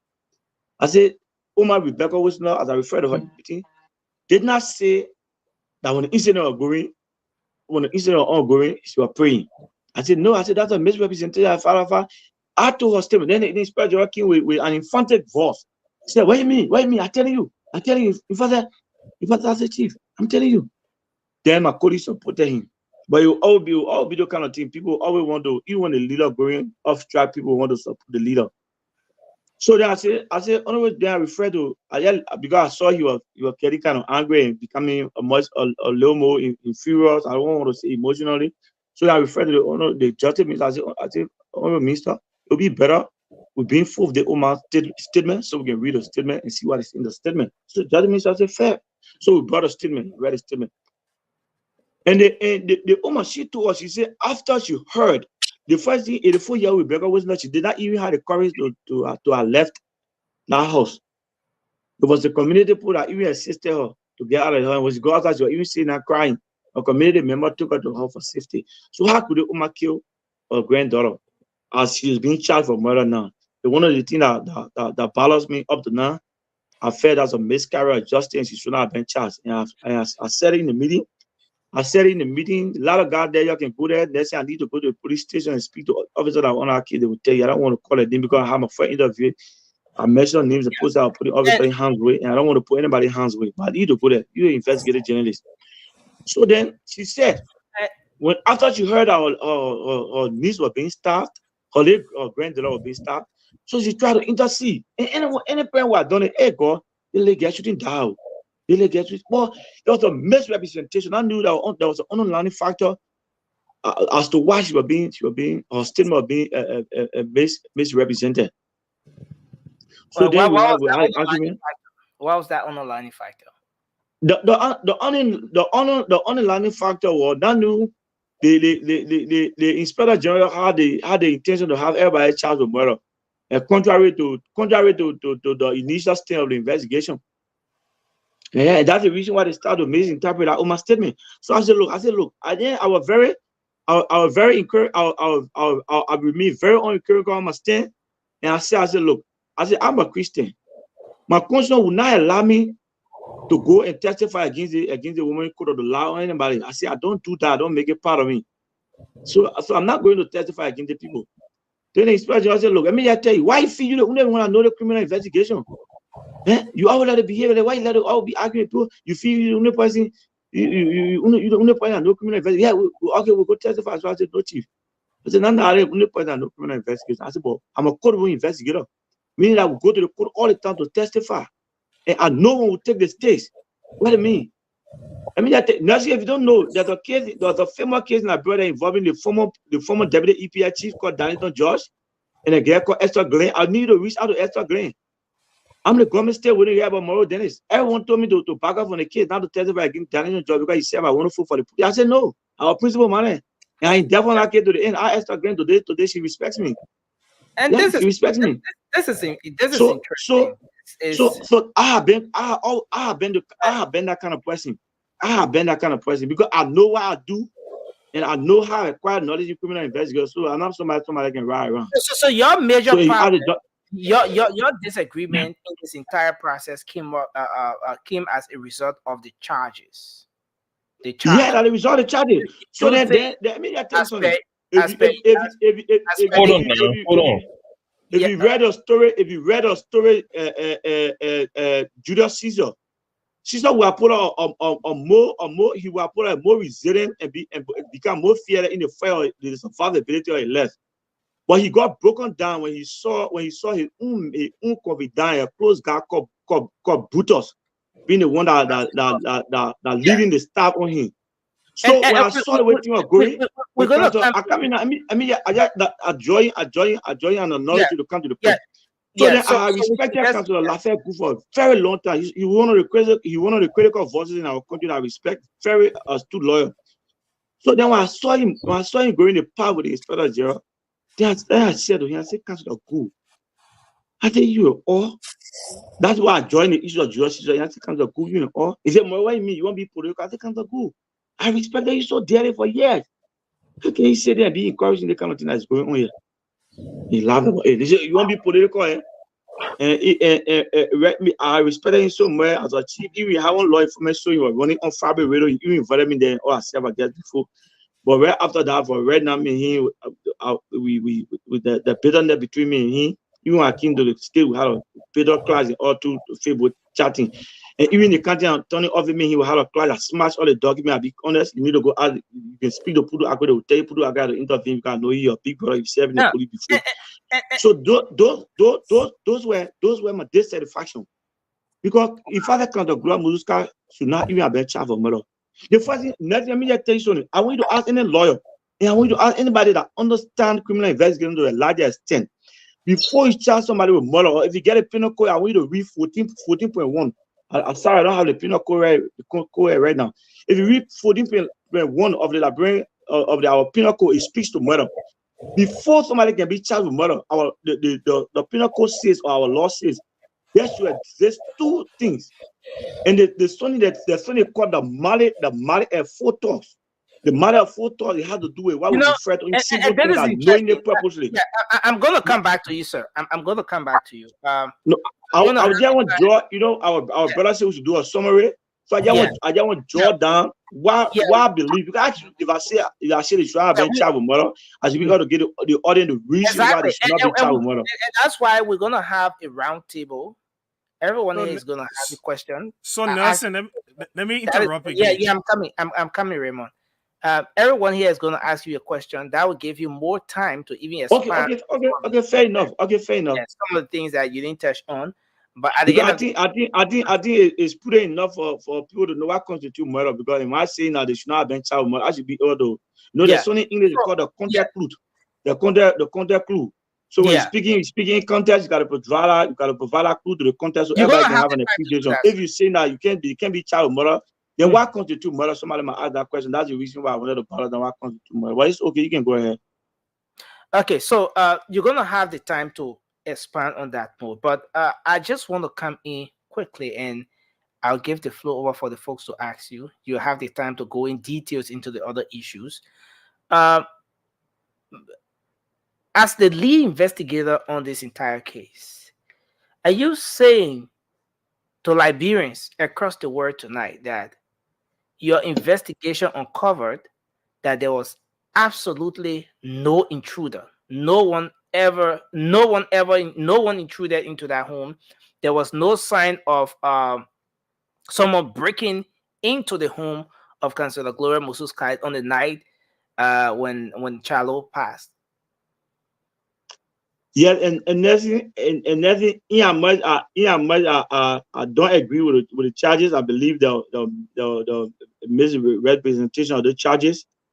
I also believe that there was no intruder, given the facts and circumstances coupled with a statement from the security. There was no intruder. But the event, I don't because I can come with my own sentiment investigation, but the investigation established that Councillor Gloria Muzuska did not kill Chalo. So I stand to balance it. I don't want to be misinterpreted. I know how people run with information in our country. I'm not a stranger to come how people run with misinformation and disinformation in Liberia. So I want to remain in the context I can remain and provide the information that I'm knowledgeable and why the investigation is established. Okay, so another thing, did your investigation ever uncover as to whether there was a possibility of any other person having access to the home? maybe a key or whatever. Because quite recently, there was a situation where 2 gentlemen were arrested on grounds that they were in possession of spare keys for the home of Councillor Gloria Musu's cat, which creates the room, which makes it possible for someone wanting to enter that home to not necessarily break through the home, but to use a spare key in the case where they had one. Did their investigation ever try uncovering, or were you able to uncover as to whether any other person other than Councillor Scott and the family had access to the home, whether it's a spare key or whatever? I'm not quite familiar with the unfolding issue right now because of Gloria Musu's house. So I cannot speak to it in its entirety, but from what you say and what I read briefly on the social media, if you find out the part of Councillor Gloria Musu Scott Hall, the suspect game entry, I'm saying suspect, I don't want to use the word criminal. Because there's a difference between a suspect and a criminal. They are not had a day in court, they are not being convicted, so I don't want to refer to them as criminal. So if you find out the which part of the house that those suspects get entering, you find out that out of the kitchen or the living room. You can enter kind of Gloria Musu's kitchen or living room, but you cannot enter the bedroom where the incident occurred because there are still doors. There are still doors before you even enter the sleeping compartment. So you can do a very, I think it's quite rested on your shoulder to reach out to find out which part of the house that they enter. Wow. Yeah. The final question from my end, then I will give it up to the folks to ask 2 questions each. The home of Councillor Gloria Musu's cat is well protected, like you've said, and it is. Yeah, it is, and that's in the issue all about the key. You know, the chief of burglary at various school in burglary when it comes to breaking into. You know, I took you on the scene too. I took there was a different composition officer that I took on the scene, including and they were all able to uncover that. Let's say it was difficult, but let me provide information to you quick on the issue of intruder. I want to read kind of Groska statement. I'm not quoting directly from a statement. Kind of Groska quote. On the night of the incident, she was waking from sleep by a nurse. She stood out to the door. When she stood right in front of the door, she saw the guy standing right in front of her. Eye-to-eye contact, guy standing right in front of the door. There and then, she left the guy standing right in front of her, but she had a thought that someone may have given her a pepper spray way back. Then she proceeded to her room, to her own time, look at more of her law bowl. The guy stayed with you. The alleged intruder stayed with the came back, took the pepper spray, and discharged it in the alleged intruder album. And the alleged intruder turned it back and he left. I want you to read your statement, you see there. Yeah, and I have an audio to that effect where she said she engaged the intruder with a pepper spray. She remember she sprayed the person in the eye. And and stuff like that. But my next question was, Nelson, don't ask all the questions. Let's ask questions too. The intruder not been identified because the sky remain our house through on the community pool when to help to assist us. My question is, if you have disagreement with the 4 persons being charged, especially the 19-year-old. And those people were still being charged despite their disagreement. Today they're behind bars. As per your investigation, what do you think the charges were supposed to be? I mean, who are those you think should have been charged as per your investigation? If you think that all 4 persons should not have been charged, who are those that should have been charged in this case? That's in the fighting to substantiate what I'm saying. I need to read. If you read the report, I've got something that report called investigative analysis. Investigative analysis is not normal. It's not part of the composition of our report most of the time. I develop like investigative analysis because take into consideration the complexity of that case. I put investigator analysis. So when you read the investigator analysis, you see the 84-year-old woman. Read the investigator analysis, you see nothing there on her. So it's sufficient to know that she should not have been charged. Just to answer your question, I want to ask you if you have copy of the report. Okay. Thank you. Yeah. Thank you. So read the investigator analysis. Let me just tell you, Nelson. He who rests can better interpret that which is being written. And he best understand what is written therein. Okay. So even though the report was tempered away, but no one was smart to have captured it, that nothing was captured against that 84-year-old woman. And even that nothing that was leaking on directly. But the only thing that in our investigator analysis about her reporter statement against her ain't get you. But now let me just tell you, to the question which have been they call giving false information to mislead to law enforcement official. A chapter on chapter, it should be chapter 12, chapter 12.30, I think, of the revised penal code. So if you get law enforcement misleading information to law enforcement officer, knowing fair well, and nobody was there, you are there, you can be charged for it. Thank you. Thank you. But I'll be frank on the issue of murder. Even get you that we're looking at, let me not be misconstrued. Even Nisha said that the investigation tend to be suspicious about Getty because they kind of different testimonies she gave. But it was not what we call substantive evidence to link out the charge for murder. That's what we call what we call a scanty evidence, or by inference. Because in criminal investigation, we can study logic, we study reasoning, and we study inference. Okay. Inductive reasoning, and inference. So through inference, I want to do with circumstances. Yeah. So I want to turn it over to. So I just want to provide clarity, so I don't want to be misinterpreted. Yeah, sure. Emmy, you want to go ahead with your question? You have a question? Oh, okay. Thank you. Hey guys, thank you, Mr. Dennis, for coming. My phone running low. I got it on charge. Can you hear me? Are you there? Can you hear me? Yeah, I'm here. Okay. Can you hear me? Can you hear Abby? No, I'm not hearing her. Oh, I'm not hearing her. Oh, but you can hear me, right? I can hear her. Definitely, I'm hearing you. I'm hearing you. Okay, Emmy, you want to ask a question? Sure, you want to try and see what he can, if it's coming from me. Maybe then I haven't logged in. Maybe that's the problem. But I I'm mean, hearing Emmy. I can hear Emmy very well. I think we are hearing Emmy. Yeah. Okay, so let's move to the next person. Shirley, you want to ask a question? Let's see. Can you hear me first? Yeah, and that's I think you need to do some technical adjustment because I'm not hearing. I'm not hearing the ladies. All right, the next person can ask their question since Nelson now asked. He's not hearing any of us. He's not hearing any of us. Can you hear me? I'm seeing a lip gesturing, but then I'm not getting the communication. Oh, wow. What about me? Can you hear me? Yeah.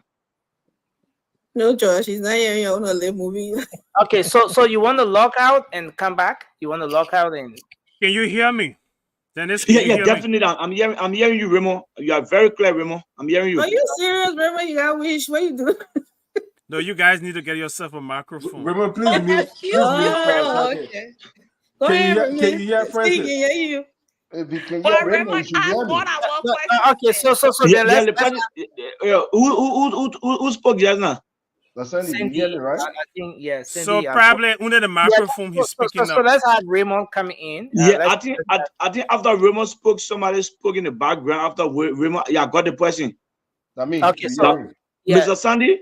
Yeah. Oh, Mr. Sandy, you are clear. You are clear, Mr. So Sandy. can you hear me too? So yeah, but guys, let's do this. Let's have Raymond to go in with his questions first. Yeah. Now we interpret our question. Just wait. Let me finish. So my first question is, can you give us a summary of your findings? What were the fights, the empirical fights that you mentioned? I know investigation present fights. And after your investigative and all of the analysis, what were the empirical facts that got all your suspects that you think were liable for the crime? What are those empirical facts that your investigation pick up, and who are those individuals? That's my first question. Thank you for your question, Raymond. But when you speak to the issue of empirical facts that led to those that have been liable, I listen. I said it clearly that those charges are not appropriate. Those are inappropriate charges. But on the empirical facts, the empirical facts, yeah, it was established that somebody that Shalom Musu died in your home on the night of the February 22nd. Yeah, the empirical fact is the investigation could not establish that there were intruder. There were names were called. We did a call out. The call out did not link those names. The investigation also reached out to, there's a big platform and luckily every time the council is on the platform, the investigation also reached out to Council Jeremy Vera, to the Deputy Inspector General for Crime Services on Repeat Malwa, and Council Jeremy Vera said he had no fact whatsoever based upon his assertion made. So he's just trying to tell you the investigation left no screw on touch. But maybe other people did not like the way the investigation was going. Well, instead of taking it from being evidence driven to be politically driven, that's where our dissatisfaction came about. Now, let me just tell you, when we did a presentation, like I told you, we did a presentation to the embassy. The embassy told us the presentation is good, but this was the American jurisdiction. We would not have charged anybody, but it's still giving a chance that somebody can break down and establish something together what we call the hard facts to proceed with the case. But my brother, in our society, when you stand to exhibit professionalism, my brother, you become targeted. You become stubborn. So my follow-up question, operative, and you are called all sorts of names. My follow-up question, the something called court cases. There's something called court cases. Every jurisdiction, there's some case that you can't handle immediately or abruptly because criminal investigation takes time. Even America with all this sophistication of crime occurring, it takes time. Guys. So those are court cases. So my follow-up question is this, Dennis. So let's do this. Raymond, last question. Mr. Dennis, yes, sir.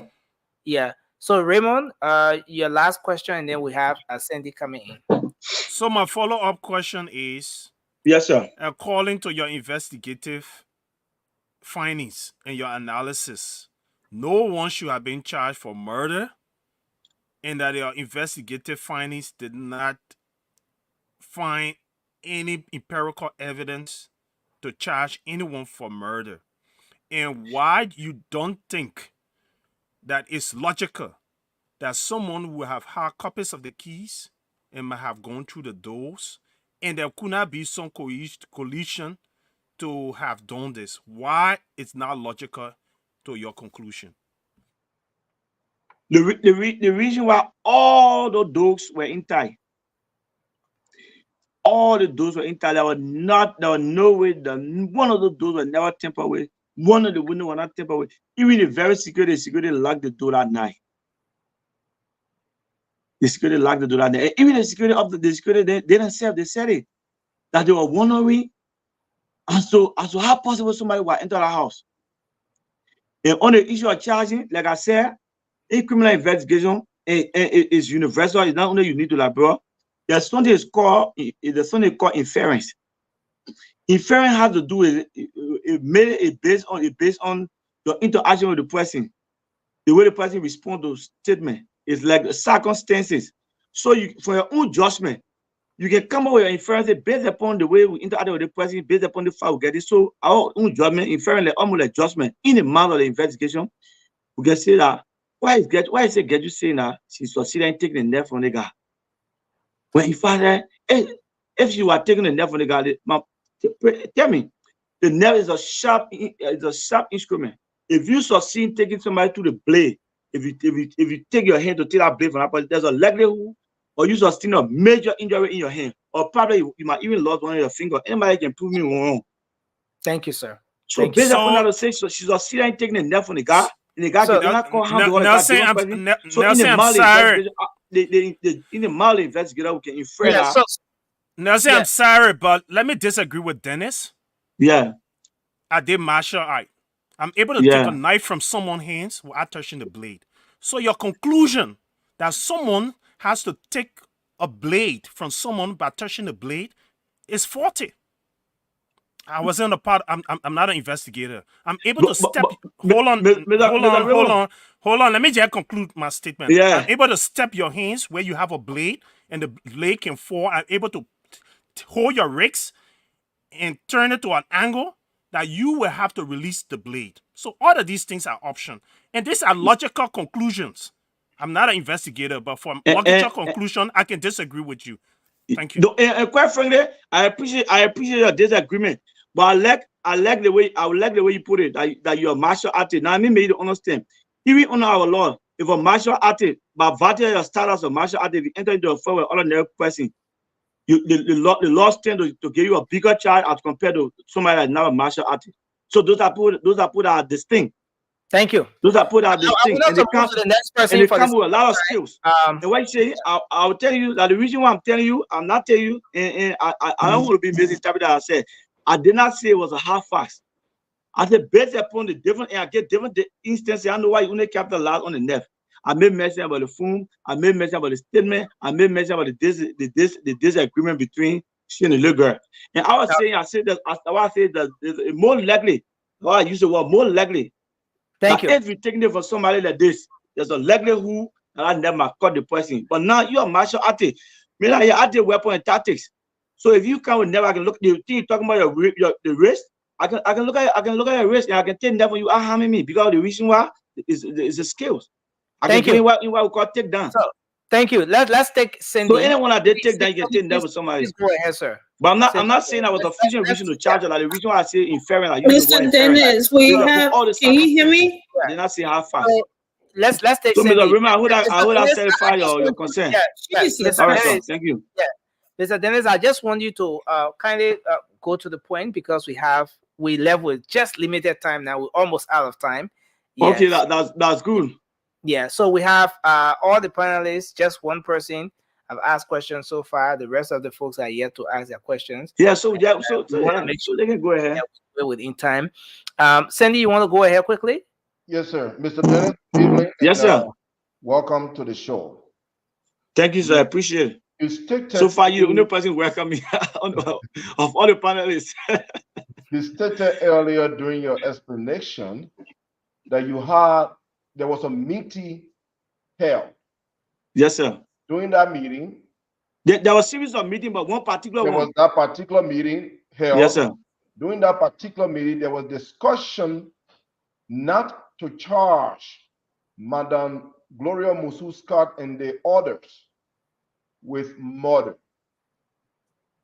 But later on, you got some interference, invasion. I will use the word invasion from your former boss. Yeah, and I agree with you. That's a real word to use. I want to focus on the meeting. Who all were in that meeting? And on what date was the meeting held? That particular meeting that talked about not to charge Madam Scott and the others. Who were in that meeting and on what date was the meeting held? Initially, I made mention of the former county attorney for Montserrat County, Braga Harvey. When in that meeting, when we did a presentation to the U.S. Embassy, he was in that meeting. Controller Pudu Agwe had dissatisfaction also. Let me just give you one fact again. If you read the indictment, the county attorney for Montserrat County, Controller Braga Harvey, I respect him so much. He principal matter, he did not sign that indictment. You know what he said? He said these are not the charges. We did not agree to charge the matter. So where the late charge coming from? I'm not going to sign the indictment. He did not sign the indictment. And I think he was removed from a position akin to the states on a Thursday and the next Thursday he was removed from a position for asking it. So asking will tell you. Pudu Agwe stay CC County attorney to capital, he to the Temple of Justice. You can reach out to him, he will tell you. Okay. Now, and of course, I saw the American have that record. Because when we did a presentation, they were there. There was nothing in what we presented as charging everybody with murder. So do you remember the date the meeting was held? Yeah, that meeting. I think that meeting should be. That meeting should be in March or so. The March. But let me tell you, Mr. Sandy, nothing I'm saying here is insinuation or lie. As a matter of fact, I want Amy Camper when the report or temper we were brought to me, Amy Camper to sign. I'm a team of statement. I said it when I appear on everything I saying it. Thank you. Did you sign? Did you affix your signature to the guy that brought the report to me? The guy that brought the report to me to sign. I said why? He said because you have been changed. Because when I saw the investigation became more political, I come in and nursing. When I saw the investigation became more political, I was never going to the meeting to Ministry of Justice again. So you can ask any one of them. When I saw it was being political, I stepped back. So they were never dealing with me again. They were dealing with my junior officer and that first. So he came to me and said, Chief, I discouraged. So okay. All the way I thought the post don't call him because the person is still in the No, I'm not calling me. I just try to get it fast. Councillor Verdier, whose name was mentioned, we will call him. He said he has a question after the panelists. And Mr. Charles King, a security expert, an investigator as well, says he has a question. We will connect with him as well sometime alone. Yeah, no, that's the problem. Open to the questions. Cindy, you want to Mr. Dennis, my last question. Quite frankly, I'm a bit conflicted based on your statements tonight.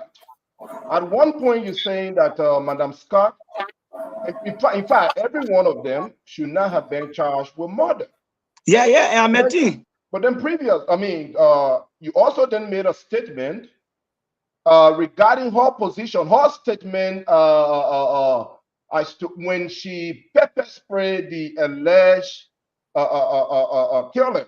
According to you, that the person did it, and Madam Scott came from a room, saw the person, went back in the room, got a pepper spray, came and sprayed the person walked out. That to me, what you're saying there is that you have some disbelief in that action.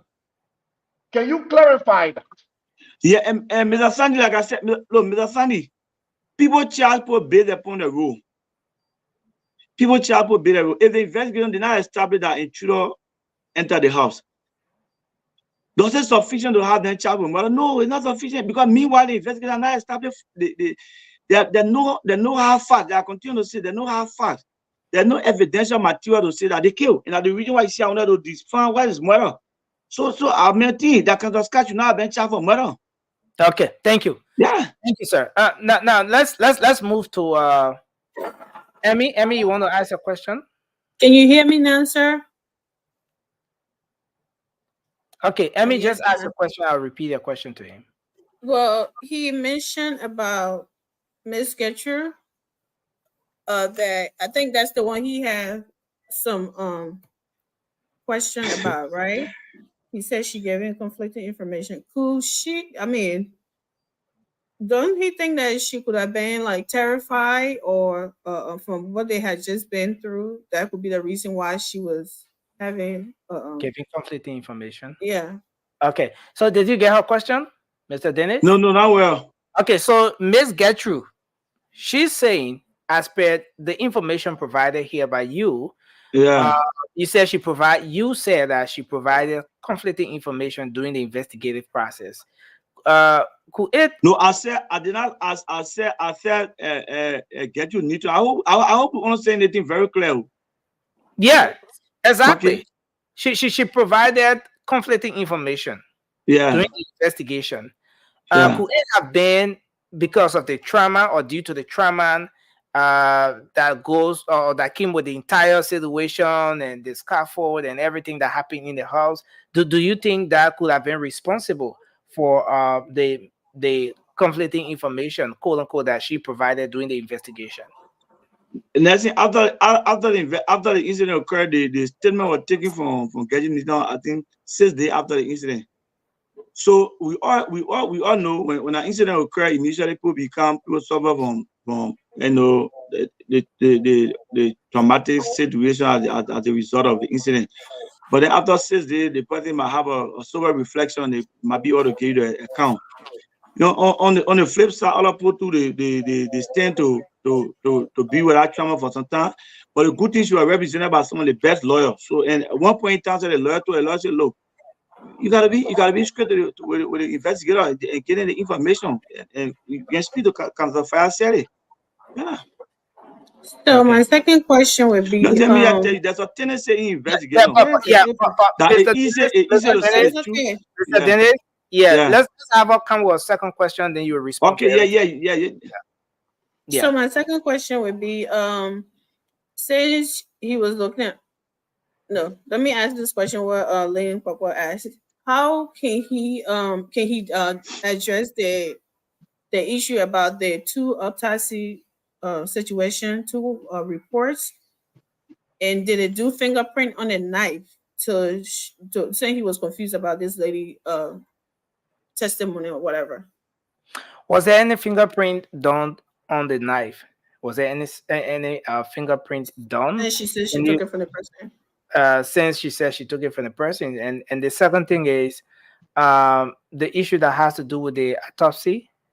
The two different reports. The first thing, they never not even recall. That's the reason why I continue to say they will not have co-evidence or have facts in the investigation. Oh, so there's no murder. Never not recall from the scene. So if he and was never not recall, there are no fingerprint. Get the guy they had the thoughts over the nerve. Mr. Dennis. Yeah. You did an investigation. Yeah. The knife, which is one of the major things, because whether somebody was murder or no murder, the knife played a major role. Are you saying that if you, the investigators, did not get to lay an eye on the knife, at least to talk about doing a fingerprint? But Nancy, that's the reason why I continue to tell you there will know how fast to establish murder. There's nobody never recovered from the scene. You can go and speak with any investigation. That's right, because he had no murder endeavor over the guy never recovered from the scene. They call the net when they came to get you say, oh, after the guy started with the net, she took the net from the guy to the net. But no one never recovered from the scene. Look, let me tell you that no investigator will fabricate stuff. And one of the main reasons people want to fabricate stuff to say, oh, we retrieved the net. I cannot be involved. And no one never recovered from the scene. Thank you. So let's move the net is referred to as criminal investigation, the criminal agency or the murder weapon. It's one of the main instruments, one of the most significant instruments in the investigation, the murder weapon or the net or the criminal what we call criminal agency. So it was not recovered from the scene. That makes it very difficult to even charge somebody for murder. I wanted to point. That's the reason why you see I'm saying that the police should not have been charged for murder. Okay, Shirley, you want to come in quickly? Your two questions. Least to say the person who have been charged maybe through inference, and I continue to use the word inference. I get you, but not Councilor Scott or Omar Rebecca Wisner or nothing else, Alice. So, Shirley, you want to come in quickly? And that's me providing information quick for I won't provide all the parts. Councilor Denzel Brown, let me get the information. Councilor Denzel Brown, Human Rights Commission are working on that investigation. They have been doing all the facts.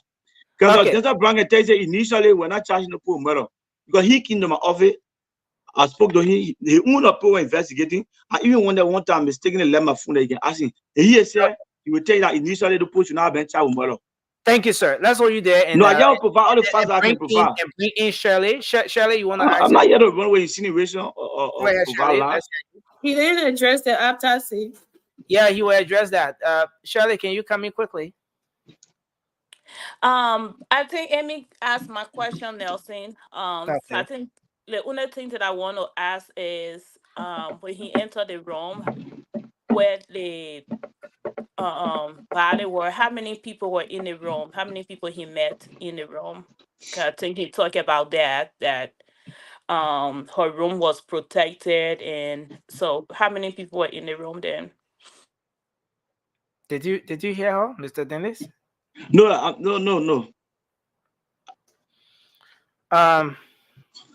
So our question is, when you entered where the incident occurred in the house, in the room specifically where Charlo was, how many persons did you meet there?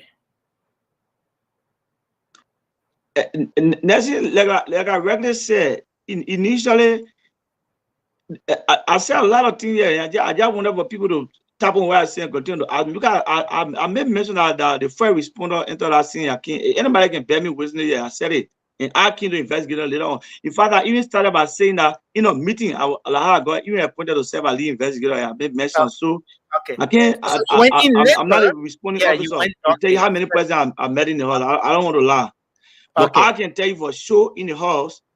I can tell you for sure there were 5 in the house. After we established the door, there were 5. But I can tell you I went on the scene and met in the house. So there's a 2 different things between me telling you how many president investigators established were in the house when the incident occurred, as compared to I going in the house and meeting how many presidents I met in the house. So I want to be crystal clear I can be. Let's bring Josh in. Josh, go ahead. Mr. Dennis, can you hear me? Yeah, I'm not getting Mr. What is the last name? Mr. Weird. Josh asked a question. Okay, Nelson, I got 3 questions, and I'll just go quickly. Nelson, I'm not getting Mr. Weirdo. Yeah, he will relay the question. He will relay. Okay, all right. Look, my brother Arima asked a question, and I just want to use that to lay the premise for my question. He said the empirical facts. Fact number 1 was that there was no evidence that any intruder entered the house. Fact number 2, the girl is dead within the house. Fact number 3 is that only the family members were in the house. Dennis, I'm coming, Josh. While you're doing this, can you try to log out and maybe log in again? Maybe you will be able to get them because yes, please, let's do that. It might not come you out. Get lost in translation. Nelson, the person that kind of talk because I'm not using my laptop. I'm using my phone, and it took all day. I gotta go to Google a lot of stuff and things. Oh, okay. I'm not quite sure if I try, I can succeed to come, but I can do that if you want me to. But I don't want to do it. Then at the end of the day, it becomes a difficult thing. I can come by there. Nelson, what are you using? Using Safari on a phone, or that's what you can do. If you can write the information down, and then after you can ask me the information, I'll be okay. So let's do this. Josh, go ahead. Please ask your question. I will. Okay. So the 3 undeniable facts is that there was no intruder that entered the house. No intruder. The girl is dead in the house. Only those 4 family members were in the house. Let you tell us, if these facts are constant in the case, where can we lay this thing? Because we know nobody entered the house. Who can we say killed this girl? Please relay to him. So, Mr. Dennis, his question is, your investigation uncovered, and as per what you've told us tonight, that there was no intruder. Throughout your investigation, you were not able to. You weren't able to establish as to whether someone intruded. There were just 4 persons in the house, and then thirdly, no. But who's saying that 4 persons in the house? The person not saying that 4 persons in the house. That person is in error. 5. That's 5. 4 persons and Charlo the deceased, making it 5. Right? Yeah. So 5 persons in the house, no intruder, and Charlo is dead. So his question is, where do you think this thing should lay? Who do you think should be held responsible? I mean, as an investigator. Nothing like there's like I regularly said, that question is kind of hypothetical. And of course, hypothetical most of the time it's on people's own judgment or assumption. And I don't want to assume to that. But I can tell you one of the reasons why the people cannot be charged for murder because Charlo did not die in the hospital, died at the clinic. So on the doctrine of premeditation, which constitutes murder, or a scream, a scream. I call it a screen indifferent to human level also constitute murder. Then they were killed already. They were not even allowed to go to the hospital. There are 2 things that are safe. We can charge for murder. Premeditation, the second one, a screen indifferent to human life. But she was taken to the hospital. She died in the hospital. Thank you. Yeah. Josh, you have a second question? The second one. Yeah. So the thing is that with that condition held in place, let's look at the former Supreme Court judge, Mrs. Scott, giving that statement she gave, Justice. where Justice. gave a statement where he came outside, saw the guy, went among her law books to look for pepper spray, look for her until she found it, and the guy was still waiting for her, and she came and he sprayed her eyes, right? Looking at that statement that nobody, even the baby who did not do investigation, would know that that statement cannot be true. Can you also see that as, because we use inferring, you use inferring. You say when A is equal to B and B is equal to C, that means A is equal to C, right? That's how the mathematical formula works, algebra. So the thing is that I will not be able to translate all that after one talking. Can you go to your question, sir? Okay. So my brother said brother. inference. If this woman is lying to investigators, plain blankly lying, because those things are not possible for somebody who came to kill, and will say to kill means somebody who came to inflict harm.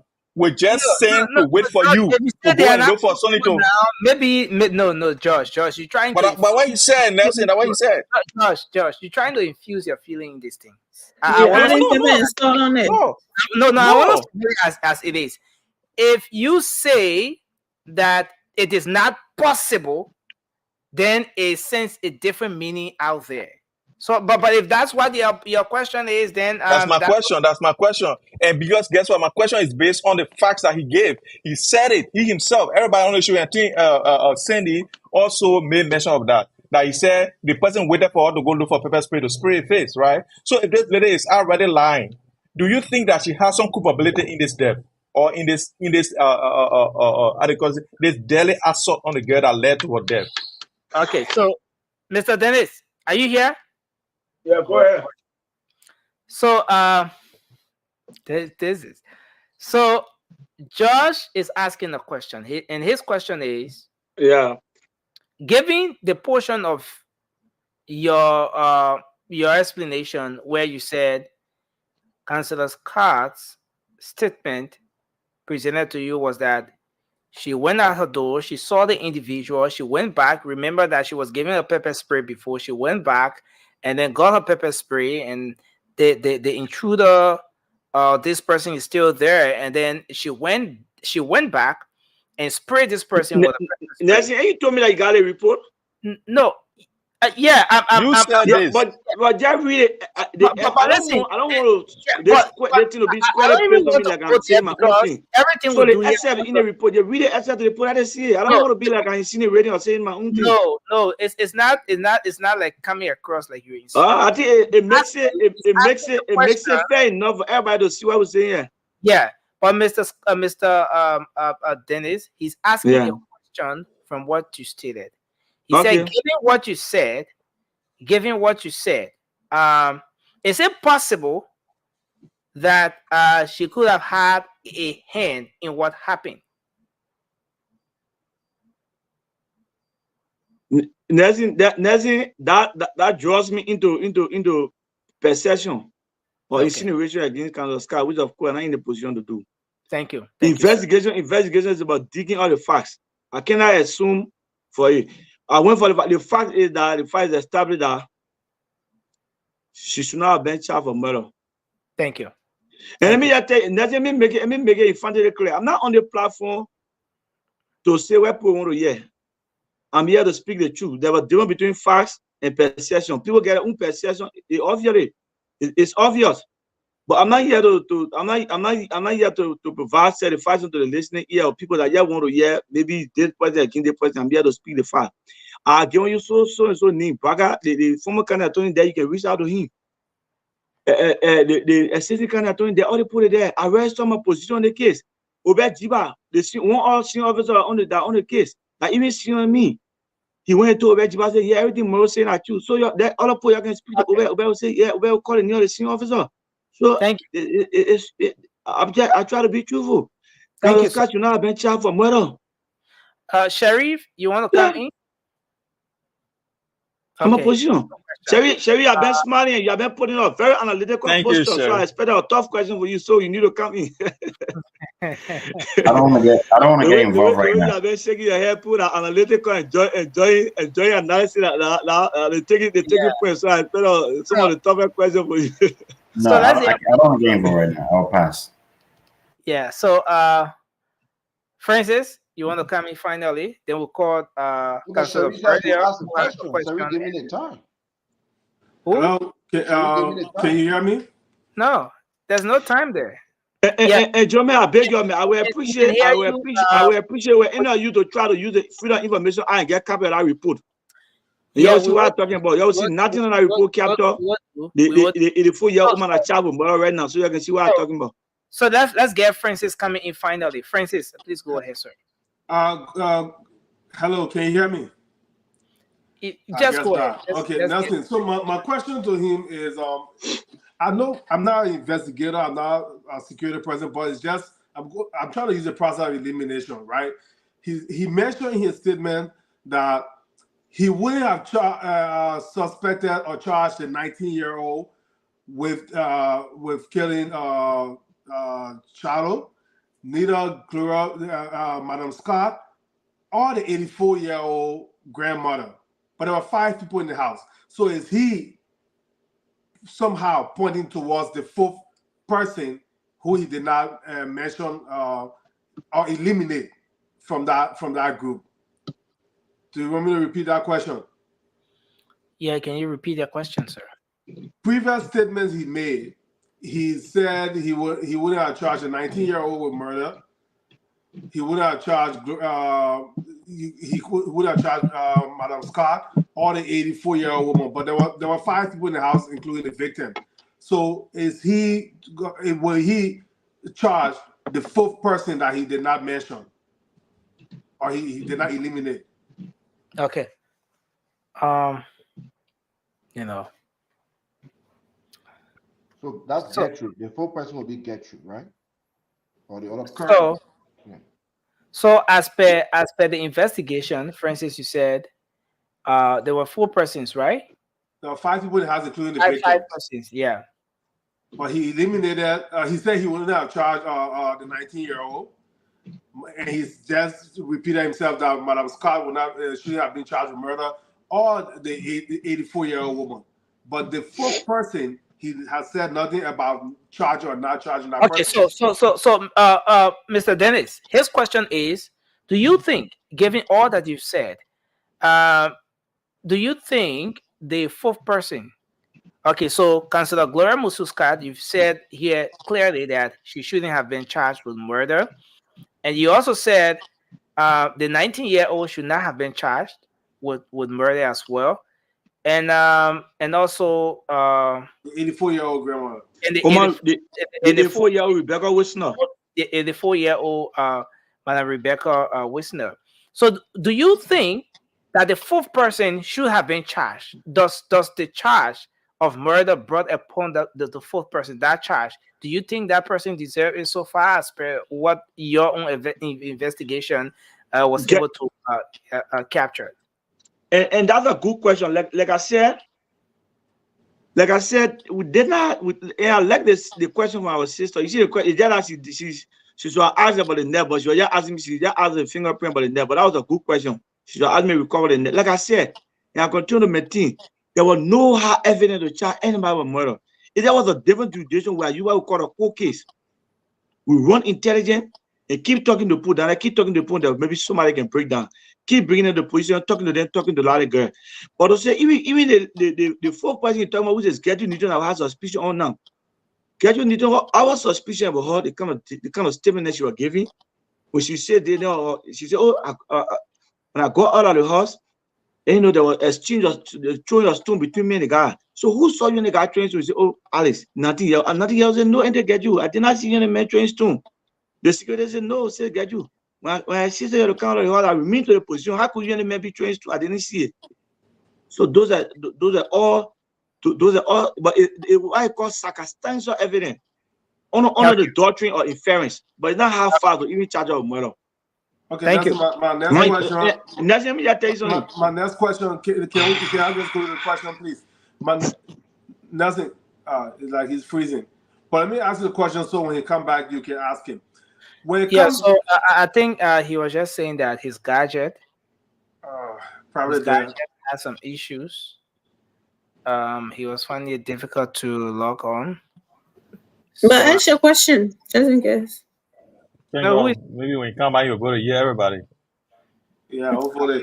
um, yeah, but this is important. Is very so. Consider Verdia will be coming on shortly to clear the air on this issue because Mr. Dennis said that when they reached out to Councilor Verdia during the investigation, amidst all of what he said regarding this case, Councilor Verdia said he had no evidence.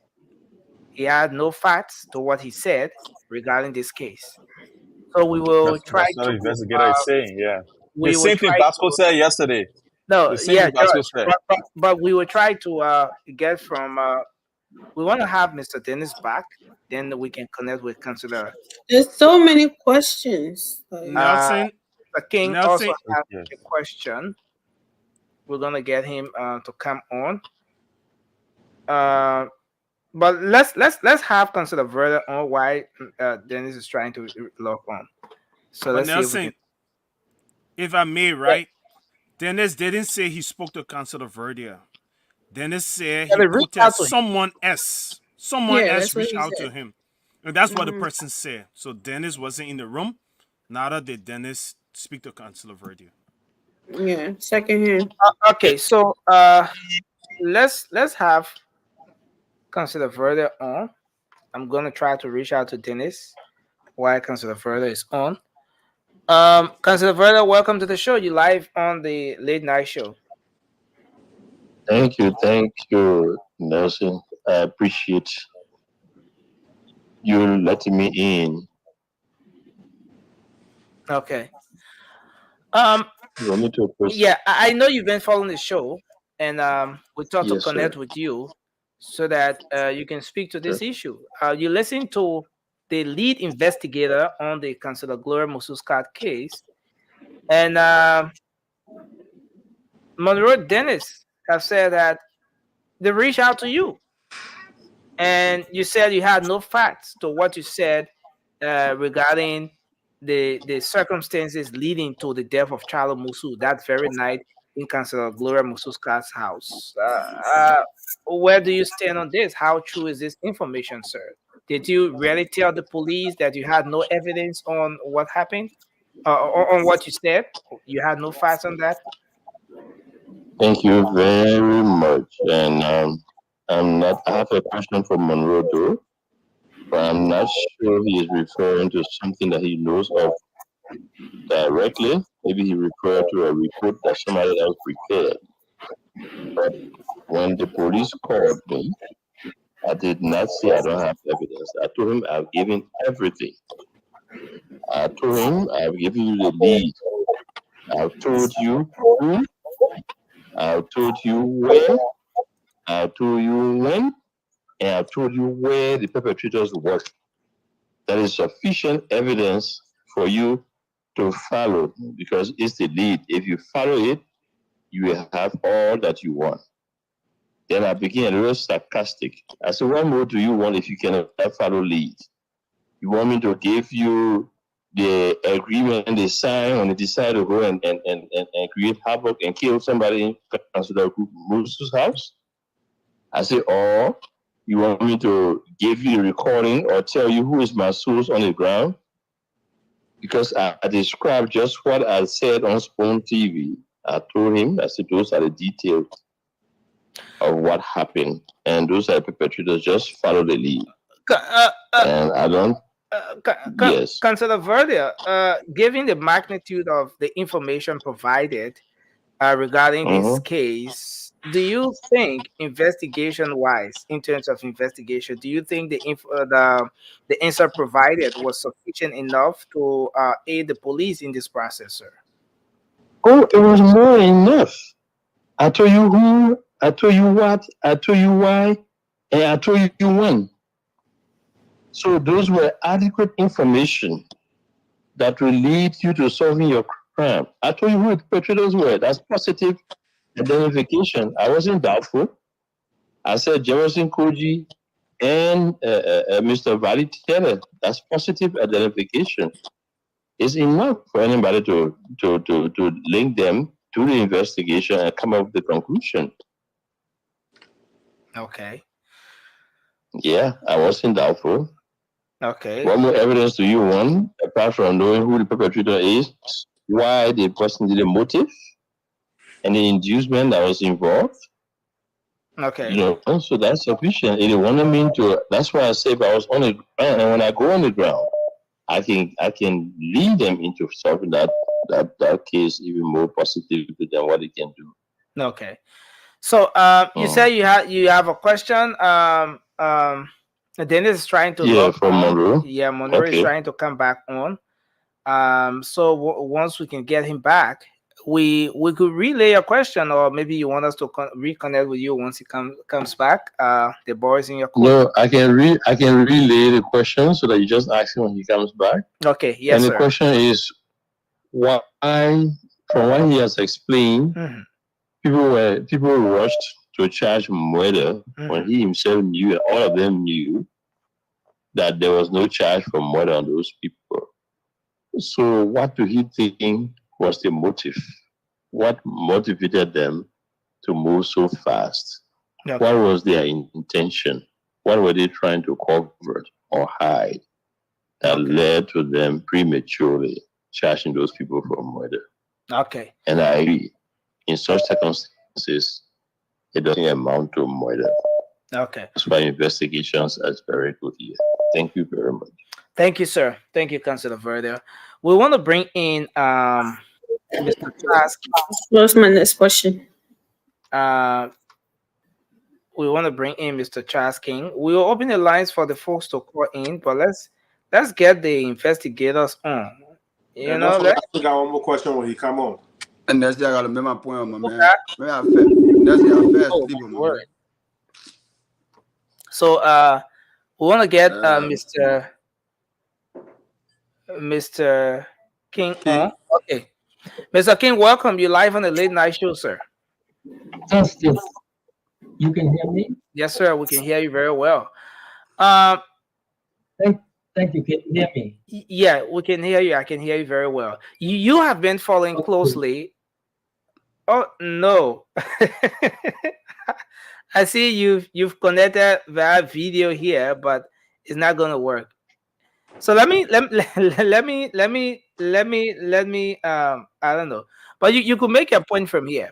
But it's not going to work via video because I'm calling you on my phone and it's connected, so it's just the audio coming through. No one is seeing you except me. Yeah, besides me. Okay, thank you. So though Monroe is trying to come back on, Mr. Dennis is trying to come back on, but you, as an investigator, given all of what you've heard right now from the lead investigator in this case, what's your take? Maybe you could just throw in your question, and then once we get him back, we could relay the question to him. But first of all, what's your take on what you've heard so far, as far as investigation is concerned?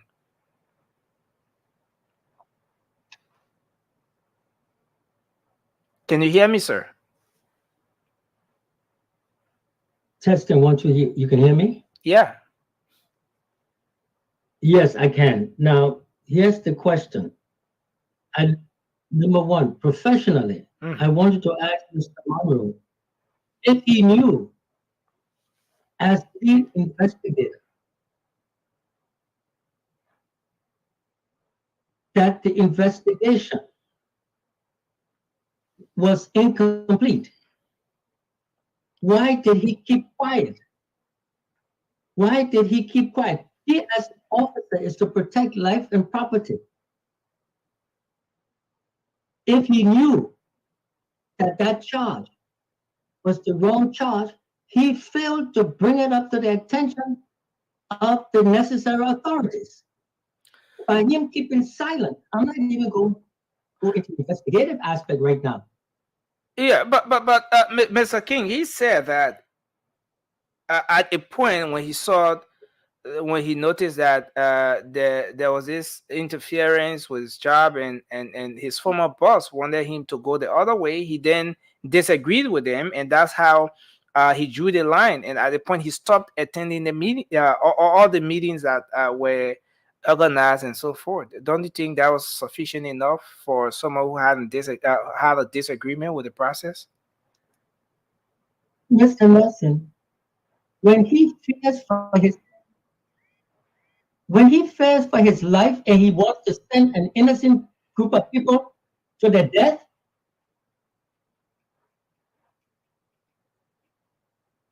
wow. So you keep quiet? Professionally, it's wrong. Okay. So I'm asking, that question is important. You can't, if you would keep silent.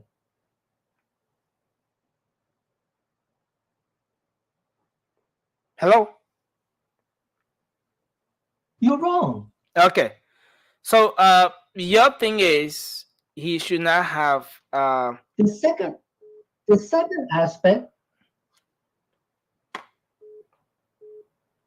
Wow.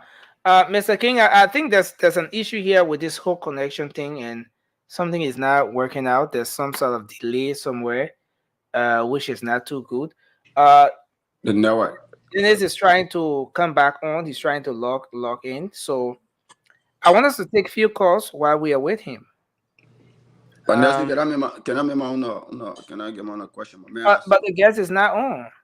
So you could maybe asking the question. Listen, Nelson, I'm cutting all right. I waited for the show. I didn't lie on my chair and sleep at me. The guy time we go. Yeah, but who's responsible for that? It's sweet for you. I waited for the show. I even posted in a group chat, my man. I was hosting the man today. I didn't so, yeah. So we, today, my man. But that's we want to take few calls while we await Mr. King to come. Mr. I'm here. Okay, so it's good that you're here, and we have Mr. Dennis back as well. Good. Mr. Dennis, you want to position your camera well, with as it stands. We're seeing your light and stuff like that. Can you position your camera well as we try to bring it on? Nelson, don't forget, I got one final question. Come on. Questions will always be. My two questions. I want to ask one. Questions will always be. We need to get our folks to participate as well. It will be quick. It's a quick question, man. But dude, Monroe, are you with us? Mr. Dennis, are you here? My word. Hello?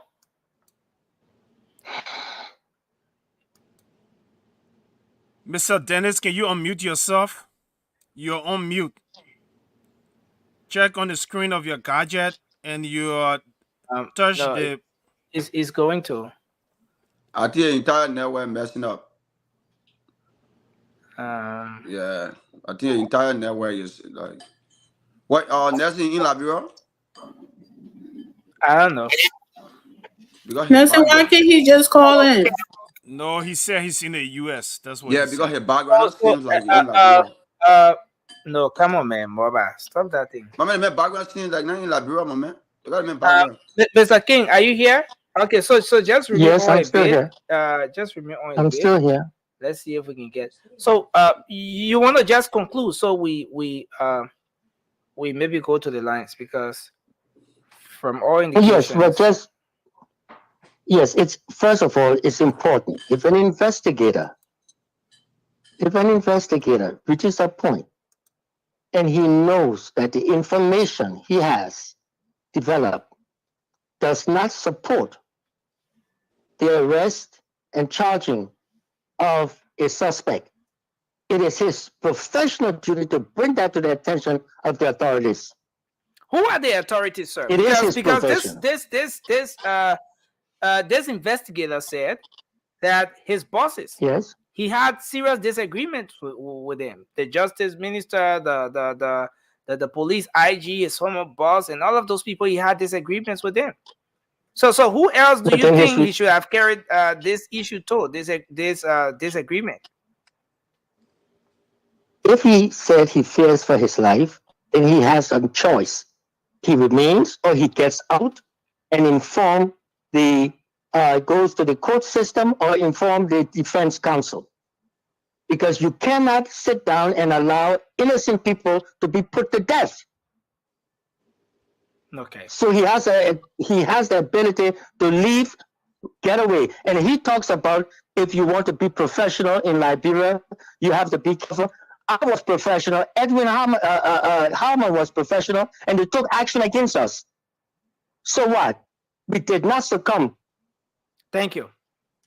We did not succumb.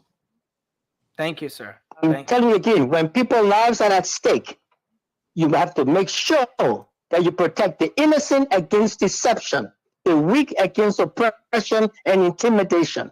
That's the responsibility of a law enforcement officer. And as chief investigator, he should have known that.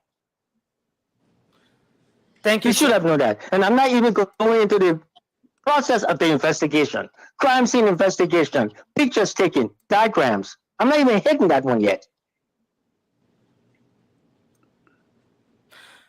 Life is at stake.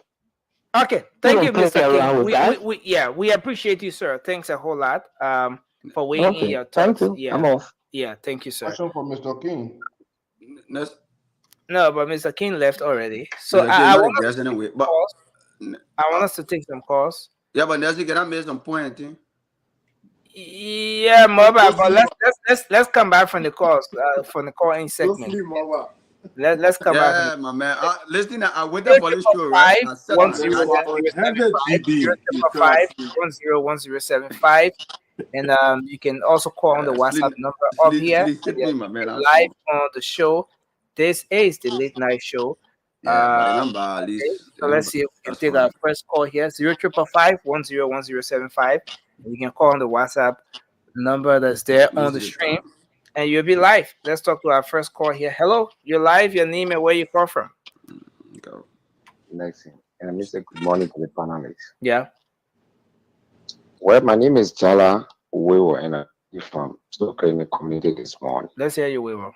So let me go straight to the point, and let me say thank you to the lead investigator who served on this team, and I critically listened to him in all of his conversation, especially with regards to the investigation. I follow him. But my question here this morning to him, serving as a lead investigator on this Madam Scott issues where that led to them today, 3 of them in jail. So if he were asked as a lead investigator, though he has some days, can you go to the point, sir? He has some issues with this investigation. If he were by me to tell us, though you have no intruder in this, no one intruded, and you had some issue of death. If you were asked tonight to tell me or to tell the people of the Republic of Liberia to tell us tonight who you think that was the cause of this little girl death. Okay. Thank you, sir. Thank you very much. Let's come here and talk to this person. Hello, you're live. Your name and where you call from? Yeah, good morning to you, Nelson, and good morning to the panelists. This is Samuel Sam calling. Please go ahead, sir. Thank you very much for this gesture, the lead nation. I want to ask the lead investigator. Can this category tell the Liberians that someone is in or they still have been in the house? If there was an intruder, No, but he said over and over that there was no intruder as per the investigation, as per what they saw. Okay, then for you to at least be able to clarify that portion, please. He should still clarify that portion? Yes, seriously, because we're not really getting it clear. Okay, thank you, sir. Thank you. Hello? Hello? Hello. Yes, you're live. Your name and where you call from? My name is Colin Bozzy. I'm calling from Bonafide. Go ahead quickly. Let's hear you. Okay. I want for the councillor to please help us in this process. We are not to have more evidence so that we can order free people from jail because they are in jail. Who Councillor Verder, you mean? Yeah, Councillor Verder. Okay, thank you, sir. Thank you. We're trying to get Moreau back on, but it seemed to be a very difficult one. I hope a gadget comes back to life so we get him back on to respond to some of the concerns coming in. Hello, let's take this person. Hello, you're live. Your name and where you call from? Yeah, I'm Anna, calling you from Texas, San Antonio. Yeah, please go ahead, man. Okay, Nelson, thank you for the program this evening here in Liberia in the morning, early in the morning. You know, we don't bag children like that. I'm from Maryland. I'm from Grand Crew. I know Councillor Mususka very well. We are neighbors in Hapo Stadium Road. The house she bought from Sophia is there, right beside the house. I know her very well. She'll be my senator. But we don't bag children like that. Who children now? Who the child? Who the child in the case? Children, some, pardon? Who the child in the case now? Somebody backing. Oh, your 2 children fought in a home accidentally. One time. Then you won't use your power to cover up. I'll be a senator. No. Hello, ma Anna. Let's get this thing right. Are you insinuating or do you have facts to what you're saying? Because that account is what we've heard from some people who have been insinuating about this entire case. The investigator came on, he did not say anything with respect to two children fighting and something like that. So maybe do you have facts to that? You know, maybe you can furnish us with? Nursing, we're all Liberians. Nursing, the girl who lying down today in St. Moses has a sister, biological sister here in Texas. The sister got all the information. And I know their father, Dr. Musu. Okay. That girl's father, who is a brother, biological brother to Musu's cat. The girl sister is here. They be fighting in the house. They keep calling her sister, please send for me. In the home that they hate me, they don't like me. Please send for me. Okay. So she's trying not to see how you can get her sister here and this thing happen. Thank you very much. Let's hold you there and take another person here. Hello, you're live. Your name and where you call from. Let's hear you, sir. Hello. Yeah. Can you turn down the volume of your TV or radio, please? Yeah, my name is Joseph Bassett. Am I good now? You're good. Yeah, my name is Joseph Bassett, and I call from my residence in Virginia, Liberia. This guy who is the investigator, I live right now too far from Councillor Scott's place. Mm-hmm. But this guy who is this investigator knew very well that he had all of this information. He allowed the people to go to jail. With all of the information he had, he was not able to provide them. Even he left the country, he could call back here and say, oh, look, I have information and they want me to go the other way around. Provide this information, then go through the case. Because you the one started it. You have more information on them. But you were wrong by allowing the people to go to jail. And he come on the air to tell us that you have this, you have that, and he only just bypassing everything. You have more things to say, right? Thank you very much. Let's take this person. Hello, you're live. Your name and where you call from. Hello. Yeah, more things to say, right? Can you lower the volume of your? Hello. Yes, sir. Please, whenever you call in on the radio, the first thing you do is to lower your TV or your radio because, I mean, it's just. Please go ahead, sir. I'm sorry. Okay.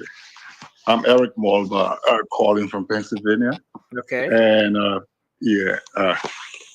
I listened to the brother explaining exactly what he went through. The point he raised, which I understand, is that there wasn't sufficient evidence to prosecute murder. He came out, yes, the facts show that someone is there. The fact shows that someone gave inconsistent explanation. But by such, you can infer that this person may have some information. But he's making the point that there wasn't sufficient evidence, hence we should have held onto the case. As in other countries, it becomes a cold case, yet being investigated until such hardcore evidence can come, where you can trace the murder weapons, and of course, you can prosecute from there.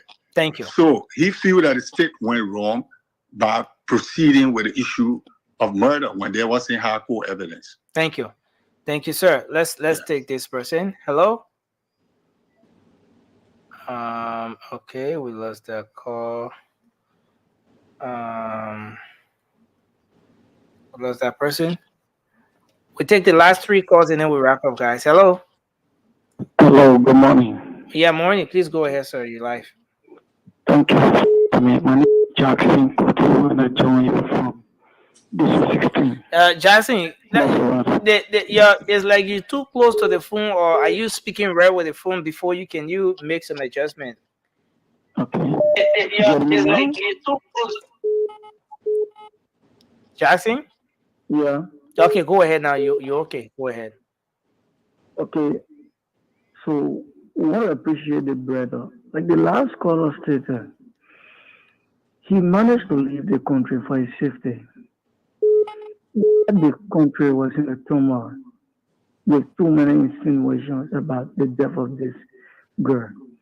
He would have told the public, being a lead investigator in the case, he would have told the public from his heart that this is not what I wrote. It was not what my funding gave the government. Then at least we will have other things. But the court is telling us these people are guilty. And he kept quiet until we came to another government. So one is he has been influenced to say these things. Thank you. Thank you. So we take this call from the WhatsApp. Hello. Hello. Yes, hello. Yeah, please go. How you doing? Yes, we're okay. It's good to have you on. This is Justina Garte. For me, I've been an investigator for years, from the NSA to the NBR to the Ministry of State. So, as a lead investigator, there are stuff that you look for in a case. You look for sufficient evidence that when you stand before the judge will give you a grain to sentence those people. First of all, the incident scene was compromised, no murder weapon, no direct evidence to link a person for murder. I said that thing long before. I said there was no direct evidence to link anybody for murder. Other than that, also, but Gloria Muscat could be charged for lying under oath or misleading the police. Somebody on the platform said, is it possible for somebody to be at your door and then you go look for pepper spray in your house or in your room? Yes. According to the investigator, when he went there, her bedroom has an iron gate. So if her bedroom is protected and it is locked from the inside, we all know that that perpetrator or whoever at that door will not just run into that door immediately just like that, except where it was unlocked. But however, my question to the investigator, if he's listening, there are just 3 simple questions. Question number 1, did he submit a report to the United Nations, to the U.S. Embassy on his findings? Question number 2, did he inform the defense counsel that after that people were trying to make it political, did he inform the defense counsel on the evidence that he had? Number 3, as a lead investigator right now, what is he doing to make sure that justice be served? That's just my 3 Thank questions. you. Thanks a lot. With that, we would like to end on the calls. I want to place a call to Monroe to have him make his closing statement. Yeah, if you get it wrong, I'll ask him my last question, bro. It's important. Guys, please don't call. I want to have the time to call Monroe and have him to just do his closing. I don't know. He has some issues with his gadget, and then it happened that we turned out that. Yeah, but this is serious because Monroe on one hand is saying that he spoke out. He spoke out. He didn't speak out. It was internal. Because if he was really speaking out, he should have gone public. He should have gone public if he felt. But another thing I want to. Why are we all behaving like we don't know Liberia, especially the kind of regime we checking from under? I mean, I'm not saying even when he was in Liberia, even after he left Liberia, he could have called into Spoon, all the network, and gone public while the case was going on. Not in Liberia. I know what you mean. In Liberia, yeah, you gotta protect your life. But when he left the borders, he could have gone public, and at least I would have put a dent in the case somehow. Francis, let's add some perspective to this. When did he leave Liberia? Exactly, that we don't know. So you alluding to something that you don't know. So I would not want us to do that. We don't know when he left Liberia, so we can't say when he left Liberia he should have spoken out because we don't know the dates. But even if now that he's speaking out, do we know when he left Liberia? Right. So you got a point there, but my thing here is the case is still going. They're going to the Supreme Court. So even before coming on Spoon, he could have still made his report public. Now that they are still going to the Supreme Court, so it doesn't matter when he left. You don't know how he left Liberia, so there's a lot of unknown. So let us So not just to be fighting the chief, I mean the temper. He said the first law of nature is self-preservation. I get it. A dead man cannot make a statement. That's right. That's what we said when he left. So we don't know when he left. So that argument when he left cannot be made because we do not know when he left. So my point here is he already gave a clarity. A dead man cannot fight for justice. But remember, you're missing the point. He did not leave Liberia today. So how do we? My point still so until we know when he left Liberia, until we know, we can't make that statement. But I know that he didn't leave today. As we are speaking, now that he's speaking out, we don't know what time he's speaking out after he left. So we still don't know. Did he leave yesterday? Did he leave day before yesterday? This is a man who has a life. So the fact that he's speaking out, let's comment that he's speaking out until we know when he left. We can make those statements. And I think one of the questions to have asked him, when did you leave? And why did it take you this time? And when we have heard from him, because sometimes circumstances are quite not on the plane. Sometimes people are going through hell that we do not know. And sometimes leaving one country and moving to another, until you have done it, you might not know all that it will entails. But what I'm trying to say is that a lot of people spoke to the issue, why he's speaking out now. Look, until we can ask the individual, what did it take you to leave Liberia? What were the issues that were at risk? We might not know his story. But Nancy, my question I wanted to ask him, if you could get him on, is after he did his investigation, now that the two pathologists have done their investigation, and he did not speak to that. I want him to speak I know to he it. did not, but my question is, now that I'm pretty sure Him to speak to it. after the defendant pathologist found the male DNA under the victim fingernail, and the government pathologist also came back now to confirm after he was addressed about that. Is he still standing on his investigation that there was no intruder in the house? So he's coming back on. His gadget is okay now. so he's gonna respond to some of the concerns. But it's important. And I can see There's so many questions, Nelson. so much. Nelson, can I make a point, please? Towards yes. Palm butter, While stay in we your are mouth, Josh. Yeah, Go coming, drink water. Let the palm butter move from your mouth, then you can't talk. Guys, so much energy is going towards this whole thing about out now, right? Why is he speaking out now? Why didn't he speak out when he was in Liberia? Oh no. The fact that he didn't speak You would have out, been a dead man walking. resulted, but again, Nelson, let me say something quickly. I'm coming, Josh. To get to that point where you wear or you put on that shoe, yeah, you will not know what it means. All right, I'm not trying to pull up any defense here, right?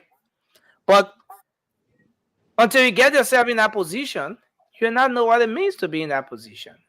And so Nelson, let me add some perspective. Does he have family members staying in Liberia? What are the risks of them being targeted? There are too many layers that we don't. There are so many security issues associated with this. Is a security individual. This is a police please. officer. He's able to analyze his risks better than us. Yeah, Nelson, let me say something. Yeah, quickly. Yeah. What you want to say quickly? Yeah, let me say what I want to say quickly. Can you hear me? Nelson, Dennis, can you hear me? It's not your turn, George. Nelson, that's George Hoy. You muted. Guys, I'm coming. Guys, I asked for the floor, please. Let me just say something quickly. So guys, please don't do this. Mr. Dennis, can you hear us? Can you hear me? Yes, sir. I'm hearing you guys. Can you Thank hear you. That's good. Can you say something? Can you hear me? Yeah, I'm hearing all of you. Okay, so now it's good. Now I can pursue my question. Josh was on the floor. Josh, you want to? I had the floor before the main camera went off. What about you and George? No, guys. I had the floor before the main camera went off. Let's not do this. We were having a conversation. George can take my time too. We were having a conversation. Raymond came in with a point. George came in, he wanted to speak. I told him, hold on. And I came in and made the point I was trying to make. And I'm saying, George, you wanted to say something? I'll conclude with your point, then we can move on. I mean, we can't keep doing this, man. But Nelson, Francis' argument, he was on the floor when his camera went off, so he wants to continue from there because he was asking the line of questions. Okay, so let me go ahead. So the thing is that, yeah, Nelson, I know I will come in for a bit, but here's what I want to say explicitly. Too many times, people slide on the radar in the name of security business, security problem. The man was scared before they came in. That is the reason why most things are happening in Liberia and the people go unabated and a lot of things happen. A lot of people say, oh, I was on track. Now I not do the good thing I did the wrong thing. For me, I disagree. Brother Dennis here said to all plain blank, he was a lead witness in a case against his federal police officer who was a senior. And he said here plainly that he stood his ground, he was there, and he went and he testified, even though people advised him not to do so. But he testified against a senior police officer in the court. And that tells you that my brother was not on any duress. Can I finish talking, please? Nelson, that tells you that this brother. Okay, guys. Yes. So George. Okay, so let's have Mr. Dennis. You before leaving us, there were some concerns. Councillor Jerome Verder came on and he asked a question. Yeah, I wanted to listen to the council. Why question? His question was, what do you think was the motive? Amidst all of what happened, you went into meetings, you did your investigation, and everything. You thought that as per your investigation, the charge or the charges should have gone a certain way. It didn't go that way. What do you think was the motive behind that whole the way the whole thing went? The motive, I feel that somebody just sat down in the fair Council Gloria near to be justly unpunished. But next thing me I tell you this, and I'll tell you something. I thought not to do it. I thought not to do it, but I would do it. Unjustly punished? The then Deputy Inspector General of Police, which was my boss on the Prince B. Mulba. I want you to ask him, your professional man I respect so dearly. When I raise the issue in the meeting, because normally we go to the office to chit chat, you know our boss now. So you know what he told me? He told me, he said, Moro, everything he said, my son, is true. He said, but sometimes you gotta be careful how you speak. He was very broken, and he told me, he said, sometimes you gotta be careful. He said, everything he's saying that you will know. But sometimes sometimes you gotta be careful with yourself. He will tell you.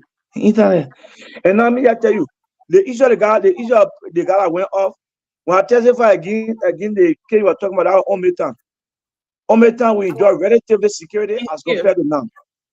Anybody will tell you, I want you to do a risk analysis on security. You see the level of the whole thing, the level of fragility in our security now. The whole thing have been fragile. That's the reason for my question. Thank you. Thank you, sir. Yeah, I mean, even the president of Pure Prime FM, all my friends, a lot of people when I give me to the police station, they say I'm going against the past government. When they feel what truthful and exclusive, but Moro kept saying it. Thank you. Thank you, sir. So let's have Francis come in with his question quickly. Francis. Mr. Dennis, thanks for coming back. So my second question to you is, you stated in your explanation that you don't think there was any intruder in the house, but you've been following the case, right? No, I did not say thing. I don't dwell on something. I said the investigation established. Yeah, established that there was no intruder. Correct. Thanks for the correction. That's even better. But now that the pathologist for the defendant came out and said after his examination of the victim, there were male DNA on her fingernail. And even the government pathologist, after he was confronted with that evidence, also acknowledged that there was male DNA on her fingernail, but he just brushed it off, which is ridiculous. So knowing that there's new facts, are you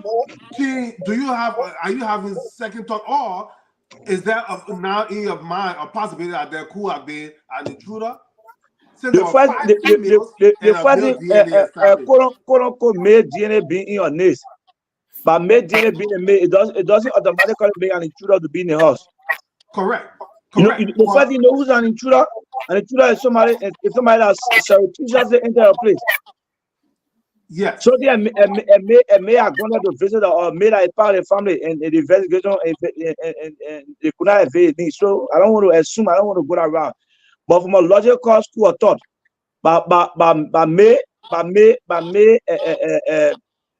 you say May was there? A male DNA. Okay, a male DNA being formed. It does not suggest that there was intruder in the house in any way. But does that not suggest also there was an intruder, because you can gather that from a struggle also. Let me tell you something. I listened to one caller say, "Oh, the judge came out with ready. The judge came out ready." What I say, maybe there's no influence. The first thing that caller need to understand our jurisprudence. That was a juror verdict. It's not judge that decide a juror verdict. A juror verdict is a verdict set about 15 question juror. The 15 person in the wisdom. They do what in quantitative we call random sampling. They take them from different areas. If they decide in the area, and I don't want to disrespect the juror that was on our case, but I think one of the things that may have convinced them to kind of get it further, because when they saw how the house was protected, so they concluded that was bad. They should have gone beyond. Okay, thank you. Can I ask one more question? I think we have to wrap up. Indeed, the motive of the hack of the girl scout forced the impression. Because I remember one of the senior officers said that if you charge the other opponent can the girl scout outside, if you charge get you can the girl scout outside, there's a leg who can the girl scout free and get you. One of the officers said that. One of the senior officers said that. Yeah, they specifically said that. Do you remember? So you can do that kind of girl Muzuska or falsely charged. So again, I'm asking, do you remember who specifically said that? That when if you were to send XYZ person, get you Newton and all of those folks to jail, and then Councillor Scott is out, she's gonna fight. Do you remember who specifically said that? Nothing. I already told you what mastermind the investigation. Who came out with a charge? They charge everybody, quote unquote. Is it the former police IG? I want to leave some of the things you are see those police. That's some police that chief will explain it to you. I want you to ask Obejiba get that police officer. No,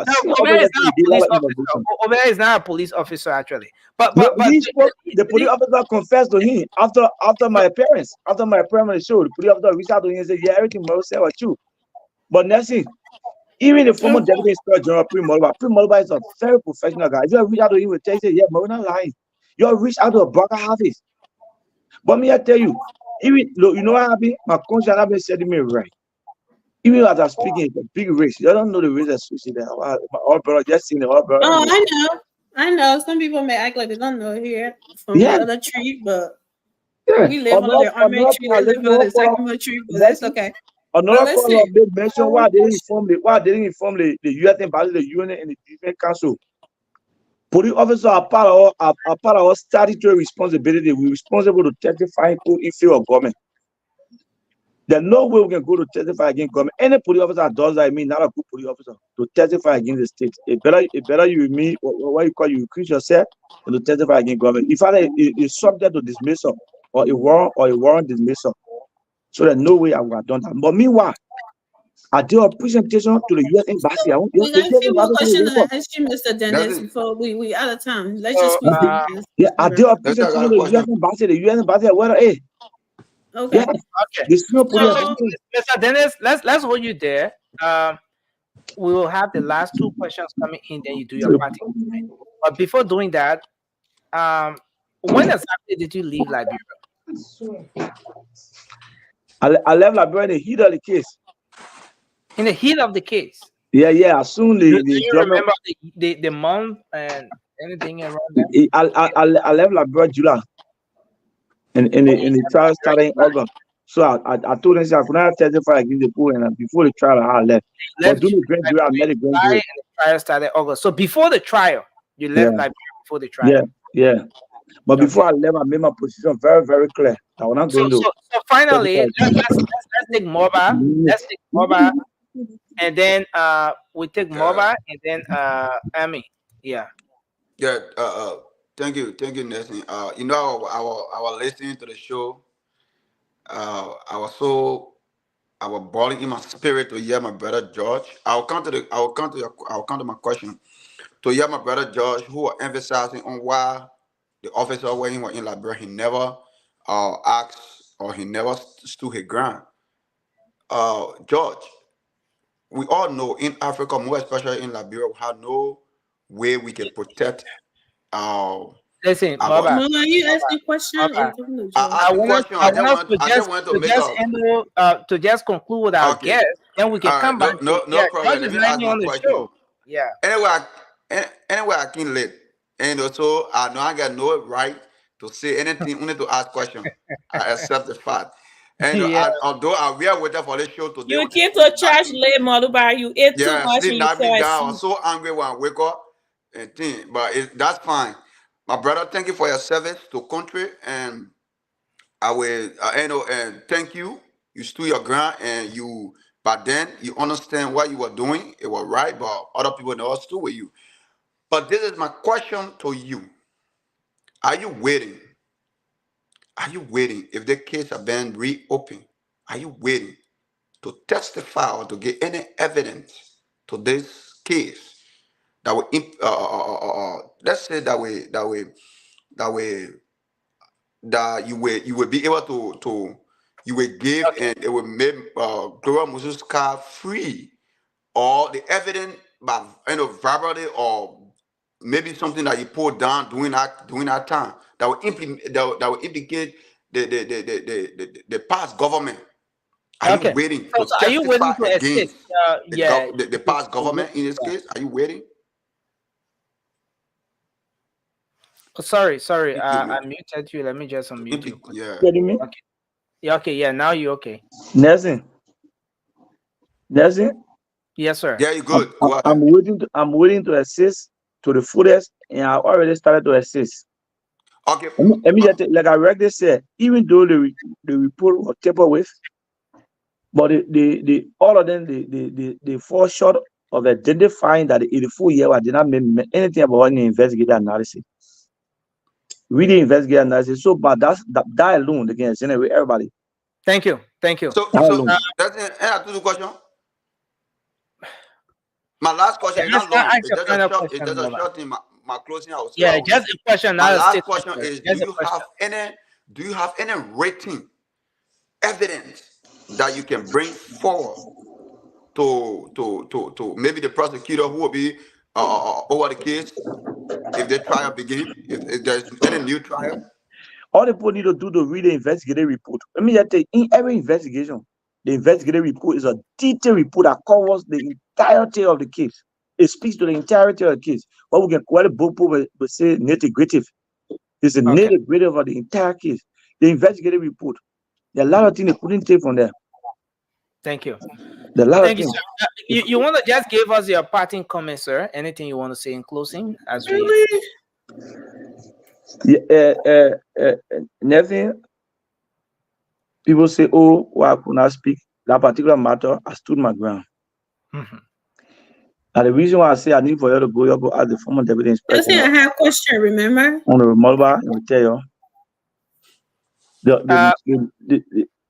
I mean, what was your question?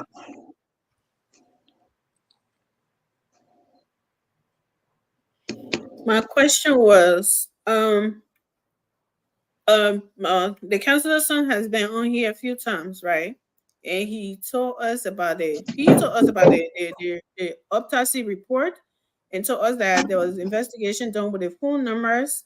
The security number was phone on body telephone, and you told us that Councilor Scott told you that she pepper sprayed body teller. So with all this information and all these people names coming, or did y'all do any due diligence by looking closer at body teller and Jefferson Kochi and examining their eyes and doing other investigation on them, or you're just the mandate was given, just charge them? Madam, I mean, I want you to, y'all can do a replay of everything I said. I did not say kind of Goreska pepper spray validity. I used the word less intruder. I said kind of Goreska says he pepper spray the less intruder. I did not say validity. Okay, the less intruder. Let me tell you something. There's an act in Liberia called the Freedom of Information Act. I want for you to go to second a particular time. You use the Freedom of Information Act of your validity color. You want to see it. I can't lie on validity. Between me and you, let me just tell you something. I mean, if somebody can lie, I will lie on Jefferson Kochi. Jefferson Kochi, one time, two, and I tell you this, I get nowhere to tell you, but me, I tell you, one time, two, I called a briefing on the case. Your acting president, me and the president commissioner of CSD, when they Mr. Emmanuel Jinika, you ask, let's simply reach to the office tomorrow and ask him. When we're briefing Minister Tue, Kochi, if Father Kochi left the red and said, Minister, they put a geezer. They put on work for our government. They put a they put in la man said he put in here and they work for our government. So as well, Kochi now Kochi and the minister got so angry. A little at the minister got but did you capture them in your investigation? Yeah, did you investigate? If I investigate who? Were they captured in your investigation? And yeah, nothing. You told me that you got a report, but it appeared like no. I'm speaking to. That's a question. Yeah, that's a question. Yeah, Valita is captured the report. Jefferson could have captured. Jefferson could have allowed. Jefferson could have failed to the investigation. But meanwhile, I think that was big influence or somebody was using the inspector general to push it the way he was pushing. Mr. Dennis, someone coming through and having to examine someone, and the person said the eyes were hurting, and taking off that shirt to load on it if they have marks on them because there was a young girl stabbed.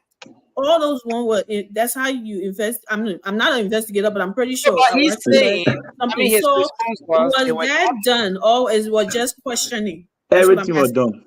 Everything. In fact, even to the councilor house as since we are resident, we are out of time. See the man. we are sorry. seriously out of time. We are seriously out of time. So I got no need to allow somebody. Yeah, Mr. Dennis, I want to say thank you very much for showing up. We appreciate you for accepting our invite to come on here tonight. Anything you want to say in closing, just before we let you go? Now, see, let me just tell you that woman I spoke about influence. Nobody can influence me. I want no assistance for anybody to instead of influencing me. And I like what our brother Moba said. I'm so sorry Moba came on the show late. And Ami just started at the scene with look. If they kind of thing happen and people continue to speak, the people that are in power, they will not want to do it, because you know, after war, people will speak against them. But if people just remain silent, continue to happen. If my own police friend went against me, why to provide information about my country, they don't say me right. So Nancy, I spoke it, I was there, but I could not testify. I could not testify against the state. And secondly, the police, there's a present public affairs policy. I don't know if you're aware of it. Police officer, you can speak on any police matter to the press when you are in the employer like brother, in the police. Now that I will resign, I'm a free citizen that anyone of you, so I got it ready to speak. But before that, I was called by the NLP policy. And they could use the policy to dismiss me and even charge me criminally and embarrass me. So it better I left my record clean. And now I'm a private citizen, I resign, I can speak up. Even though there are risks associated as I'm speaking or not, but I know God can protect me. I got my family back. Yeah. Thank you, sir. Mr. Monroe Dennis, we appreciate you for showing up here tonight. We appreciate everything you were able to speak to, and we look forward to all the best. Thanks for your service to country. The Consul-Gloria Muscat case is just one aspect. It's just one of the many cases that you were able to investigate while serving in that position. We appreciate the fact that you served your country, and you're on the other side today. And thanks for being here tonight again, sir. Thank you so much, Nelson. Thank you for your professionalism. You one of those journalists, you know, brother, really contributed immensely. I respect your professionalism. And that's the reason why when you reach out to me, I interpose no objection on appearing. Trust me, I've been some other journalists that I know I could not appear. Thank you, sir. And to all the panelists, thank you. I appreciate you. I appreciate you guys, and may God bless us all. Thank you for coming. Yes, ma'am. Thank you, Dennis. You take care. Yes, sir. My man, Nelson today. We have to wrap up, guys. Nelson, I vest in my spirit. My man, they see that Nami down know that witchcraft spirit or what? I mean that witchcraft sleep or what? My man, this thing, Nelson, a lot of my cash, right? I pull it. Now you're closing. You doing? I said, let me wait. We are out of time. We are closing for 1 minute each. So Mobile have already started his closing. No. I don't do that. Yeah, I can still start. I can start. Yeah. Let me set the timer. My man, wait 1 minute. Don't do that thing to me, man. No, we closing. No, My man. We are wasting time. We're killing more time. Look at Cindy here. Look at. Yeah, okay, but Sandy, your closing. Mobile is done. Sandy, let me do my closing now. You know, Nessie, look. Anyway, thank God for the show and our listener. You know, I came late. I fell asleep. I was ready waiting for the topic, but anyway, let me just put my 1 or 2 cents in. But anytime you come on with the army jacket, you can really get hard onto the show. I don't know. I get love, but I'm making. You know, I waited for that show. I even posted in the group chat and all, but that's fine. How many times will this brother tell us that he fell asleep? How many times? Because it hurting me. It hurting me. Please go ahead. Let me close. You know, nothing. You know, we all understand how Liberia justice system works. So for other people to come on a platform and say why the man, when you were in Liberia, he never testified against the government, it's a disservice to him. And secondly, I think it was a risk to him and his family. If you in the country where there's no law, there's no rule of law, it's respected, will you go and testify against the government, against a tyrant government, against tyrant like George Weah, against dictators like George Weah? You will not want to do it because your life is important. You will keep your fight for another day. And that's what our brother did. So we shouldn't come here and say, oh, George, you are engineer, you know nothing about investigation. You know nothing about it. So sometimes when people come to the thing, they sit down and watch. Nobody will put our life on the line because they want justice for somebody in a country where there is no rule of law. So our brother did well by leaving the police, coming abroad. A lot of people who think they know it today, they honor the ground. Who think they are against the government, they honor the ground. The EPS guy who are killed in Great Gillette. You think you wanna know something that today he went under the ground with it? He needs something. But when he had today, he under the ground. Nobody will speak for him. The auditor, you think they know something? They know something. But nobody will speak for them because they know why today they under the ground. So when people come on the show, you should come here with something that will be, y'all come here with clear mind and speak to the issue. You should come here on party line. Thank you, sir. Thank you, Mova. Sandy, you want to do your closing? Nelson, thank you for your sacrifice. And I know it's late, very late at your end. And thanks to all of us for being here. Those in the comment section, thank you for being here as always. When this whole case started, some of us came here and clearly said that this case was politically motivated. From the very beginning, we were very sure that there were some political undertones. And from what the brother said tonight, we can clearly tell that he reinforced our belief that Madam Scott and the others were sent to prison because of political interest. Well, with these new revelations coming out, we hope that the president of the Republic of Liberia is listening, the justice ministry is listening, the legal systems in our country are listening, and they will work to ensure that Madam Gloria Musu-Scott and her family are given justice. She will be released from prison so that she and her family can properly mourn their daughter. There's a caller that called here tonight trying to make reference to Shalona being a biological child of Madam Scott. These are not relevant. I think she's ill-informed. This lady has, took care of this child for many years. So, I mean, I want to focus on the legal system, the legal process, and, let this be fast. Let it be done fast so that that woman, those Madam Scott and her family can be freed and can go about their normal business. Nelson, again, thank you.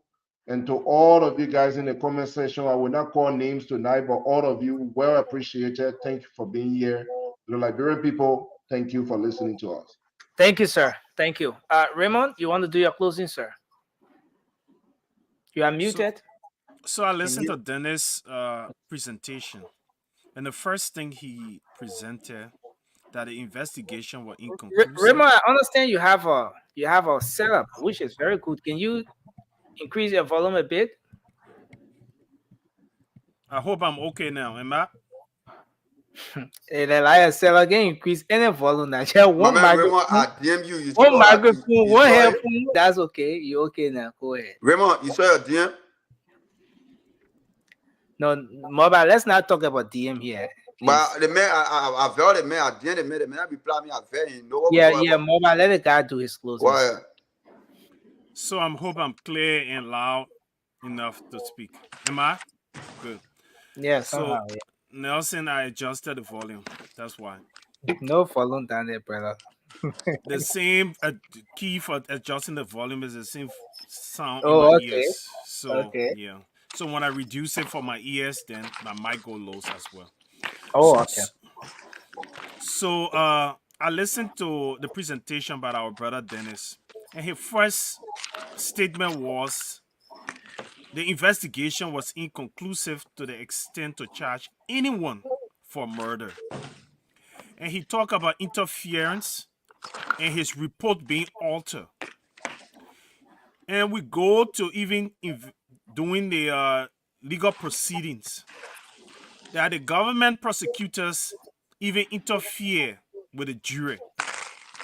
It's as clear as daylight that the George Weah-led government targeted people for their own political interests, and they were all witch hunt. Dennis, being a security person, work in the system, understand a lot, knows that the risks that he was faced with, even after leaving Liberia, to speak about this issue. That's why he waited when the government changed hands. There was a new police IG and others before he spoke. We cannot analyze the risks Dennis faced even now. If you haven't walked in shoes of the situation, you don't have the understanding to analyze it. I can speak to it because I know what it means. Thank you. Well, thank you. Ami, will let me let Josh go with me last. Josh. Thank you, guys. Look, I was running somewhere. That's why I left so fast. But time has changed, so I just had to come back because this thing, it needs to be dealt with. Look, guys, thank you. And what I want to say here is that some of us who come here, we don't want fans. We want to speak our minds. I might be completely wrong, and that's why I don't hold all the knowledge. But I will say what I think is right. I'm not a judge. I'm not going to determine who goes to jail, who does not go to jail. But if I see the facts and then, or I see that my belief is being trampled on, and then I don't say anything, I'll be doing disservice to myself. So here's what I want to say. The reason why there is a jury trial is because they want simple minds to decide things. That's why they bring jury. People will not know nothing about law. You must say, they say you decide whether Mobile will go to jail for life. And we decide based on what they put in front of us. That's why we sit down there for them to explain. You come, you explain, I come, you explain. These people, the common minds that sat in front of that jury, that sat in that room, believe that these people were guilty. And I think for somebody to come and bring technicality and say on this ground, how can you say the room is locked? You and woman in the room, the woman died. Then they can't say, no, I don't kill her. Then they say, okay, because we not see you killing her, you don't kill her. But nobody entered the room was locked until we came. But you said that you kill her. So we agreed to you and said that you kill her. For me, look, I would say it is, if you want to hate me, that's your business. But I would say the truth as I know. And that's why the people that sat in that jury agree with the prosecution. And guess what? The lead prosecution on that case, Lafayette, he's now in this new government. So probably you guys are going to go to him. Maybe he was witch hunting the government that were coming. That's why he went against this lady. So you can go to him so that he can say what he can say. And to conclude, Nelson, I did not come here, to be arguing. I think what we need to be doing here on the show is to put our facts, the one we know. Let's say it to the people that are listening. And you'll not see me going back and forth with anybody anymore. I'll just say what I want to say to the people that are listening. And that's it. Because guess what? Even after the show, many years to come, these videos will be on the internet. People will play. And my son will one day say, my dad stood his ground. Even though all the insults. Mobile yet saying I did this service to the man. What about this service? Please don't let him see this. What about this service? What about this service? Amy, you interject every time. Amy. But the thing is that I'm just trying to help your son. Nelson, here's the thing. Reply to mobile. They don't reply to the Nelson. Yes, the thing, Nelson. Just to close up, I want to say that we are no judges. And the brother that came on the show to say that's his opinion. That's his opinion. That's not the law. And whatever is the case, guys, we just want justice to be served. Now new government there, they can go and dig out everything and bring it back. Let's look into it again. Thank you. God bless you. And all those critical soiree, Ambassador Medic, Papa, all you guys, I will not name everybody. Sam, Makulu. Everyone, you have a wonderful day. God bless you, and I'll talk to you tomorrow. So Vasco sleeping. So yeah, no, Vasco been requesting for the link, but we didn't have space. Jella, you Vasco was sleeping. Jella, you. Thank you, Mr. Dennis, for coming on. I totally understand why he never said anything when he was in Liberia. There's a pattern. We know people have disappeared. People shot themselves 3 times. People got hit with cars that were going against this government. You talking about Patrick Sulu, and then Justice Minister, and then Jefferson Kochi. Yeah, that was a death warrant to be signed if you would have challenged them. So I definitely understand where the place he was at, and like you said, his conscience just doesn't set him free, so he had to speak up. Kudos to you, brother, because I wouldn't be free walking around either if I know people were innocent. So the juror, like we've been told here, was innocent minded, and something like we heard. This juror was being visited by the prosecutor so many times. So no, they weren't in independent mind anymore. They were influenced, and even one juror came up and testified. All the book up Broad Street again. Oh, we thought that. So you where you from? You from Central I ain't Street? get the invest though. He started your agency. You put a book up from up Broad Street. I can talk. Okay. They know everything. The judge, you're interrupting. Exactly. So, but yeah, from day one, we knew this whole thing was a circle. We knew there was after this woman, and unfortunately, this girl died in a. We knew something when you charge somebody with all, it would be beyond reasonable doubt, but you have no murder weapon, you have no motive, nothing. You have 4 people in the house. You couldn't point out which one of them killed this innocent girl. You just say every one of them they are killed. They held their knives together and they were plucking. What the knife? Nobody knows. But anyways, thank God the Supreme Court is there and they're going there. And I hope all the evidence that are coming out now will be a help. And yeah, and this lady, I hope she and her family would be free. And we pray and hope that whoever responsible for this girl's death will be brought to justice. Thank you. Well, and well, say hi to my people. I think you've concluded already. We'll do how tomorrow. How you gonna tell me what I've done? I want to say thank you, Amy.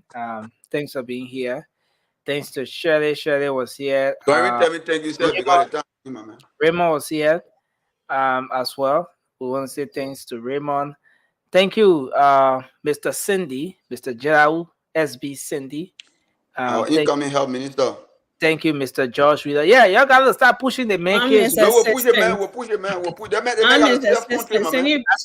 Because the man working on a doctorate now. As soon as the man finish with doctorate, well, that's why you will be my boss, and I'll be the deputy minister. We gotta push it, man. They gotta go self. I don't have doctorate. As soon as the man completes his doctorate, we'll start calling him Dr. Cindy. Then the man start preparing for the health minister position. My most ambition is to impart knowledge through the University of Liberia. Oh, you want a health position? No, one day I'll become a health only my one in the health ministry now. But I definitely want to impart knowledge to Liberians. Yeah, beginning in protest. Let me tell you that I want. We will protest together. Mommy, what I carry send you? I mean, I was seeing all kind of song on you. The matter with being with Ben. But again, I want to say thank you. Then you will go have lunch with him. My man, that's you be fair to me, my man. My man, that's you be fair to me. You should have I will not be fair always. Yeah. But Moreover, what you got this service? What you got this service? You part. What you got this service? You can't I said to the guy because you my man. All your own argument based on politics. So you want me to say I'm serving or what? I'm supposed to serve him? No, you don't serving. Meaning you. Then what you got this service? That one was wrong the place. Why wrong or what? What do you mean by it was wrong? This service what's wrong with that? This service meaning you say wrong thing against the man. So it was this service. Yeah, definition now. You agree with the definition now? You agree with the definition the man gave you? Say you loud. As we close the show, my father told me something growing up. He said, son, let your words be your bond. As a man, people will respect you for your words. That's right. When you have said just a few seconds ago, I will never argue with you again. Yeah. A few seconds later, you didn't even understand me. You didn't even understand me. I know you want to be voice. You didn't even understand me. I said, I'm not going to argue. I'm not going to. I said, I'm not arguing. Tomorrow, we want to talk about this whole. You got to serve it. It was very good. Those things started on that note. Everything about this free tuition policy, as far as the educational sector is concerned. We want to throw some light on that tomorrow. Yeah, so we'll have a couple of folks coming on, but we've reached out to Mr. Bill Rogers. He's a professor as well. He will be coming on tonight. Tomorrow. Yeah, tonight because in the morning to you're evening. right. In the morning. Yeah. 12. And then we'll get some folks from the UL faculty, maybe one person from the student angle, and we can adequately look at this issue here for tomorrow. But again, I want to say thanks to everyone. Nelson, I got a small ad for to be playing during the show. You just let us know how much you're going to pay for it. No, but you got again. Let me say, the show is open to sponsorship. If you want to partner with the late night show, you want to sponsor the late night show, we're open to that. We're open to 100%. We are. Meeting we can come again. No, I said guys, meeting. So you can reach out, and of course we will be able to help. My man George, for every segment I will play, I hope you get about and the good thing is, whether you're here in Liberia or you're abroad, this is a good platform. Pay our company. Do your stuff on.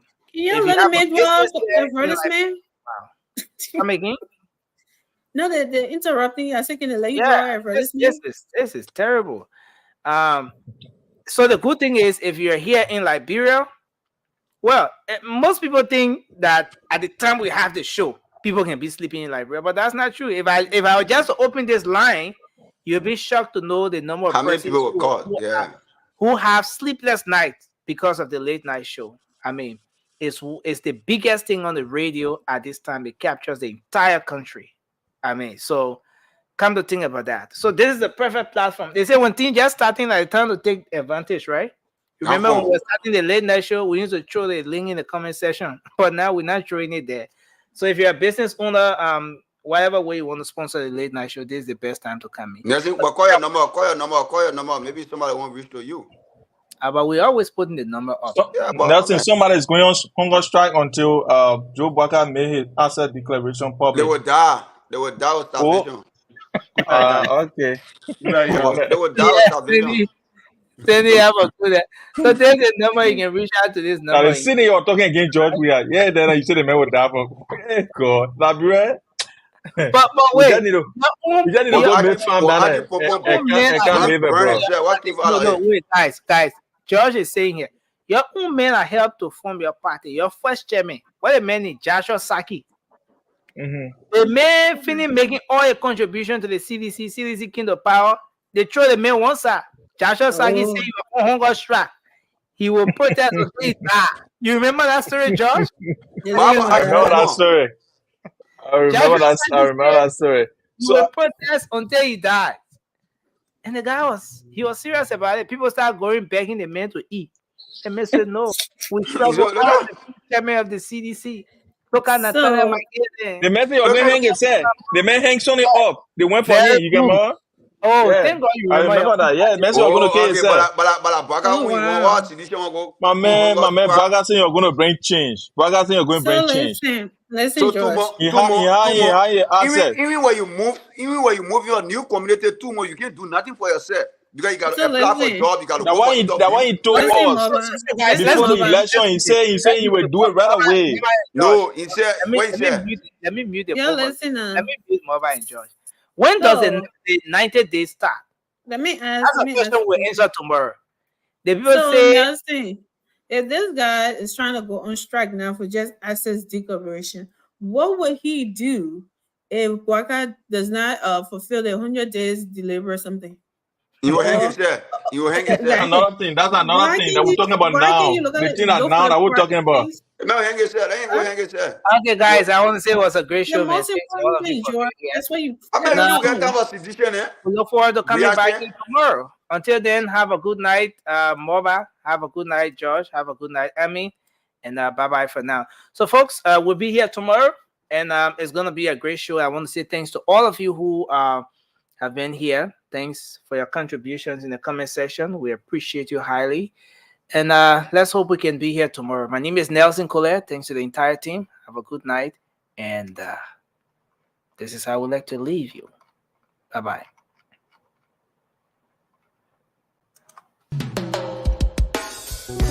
Yes, sir. A special one from the CEO.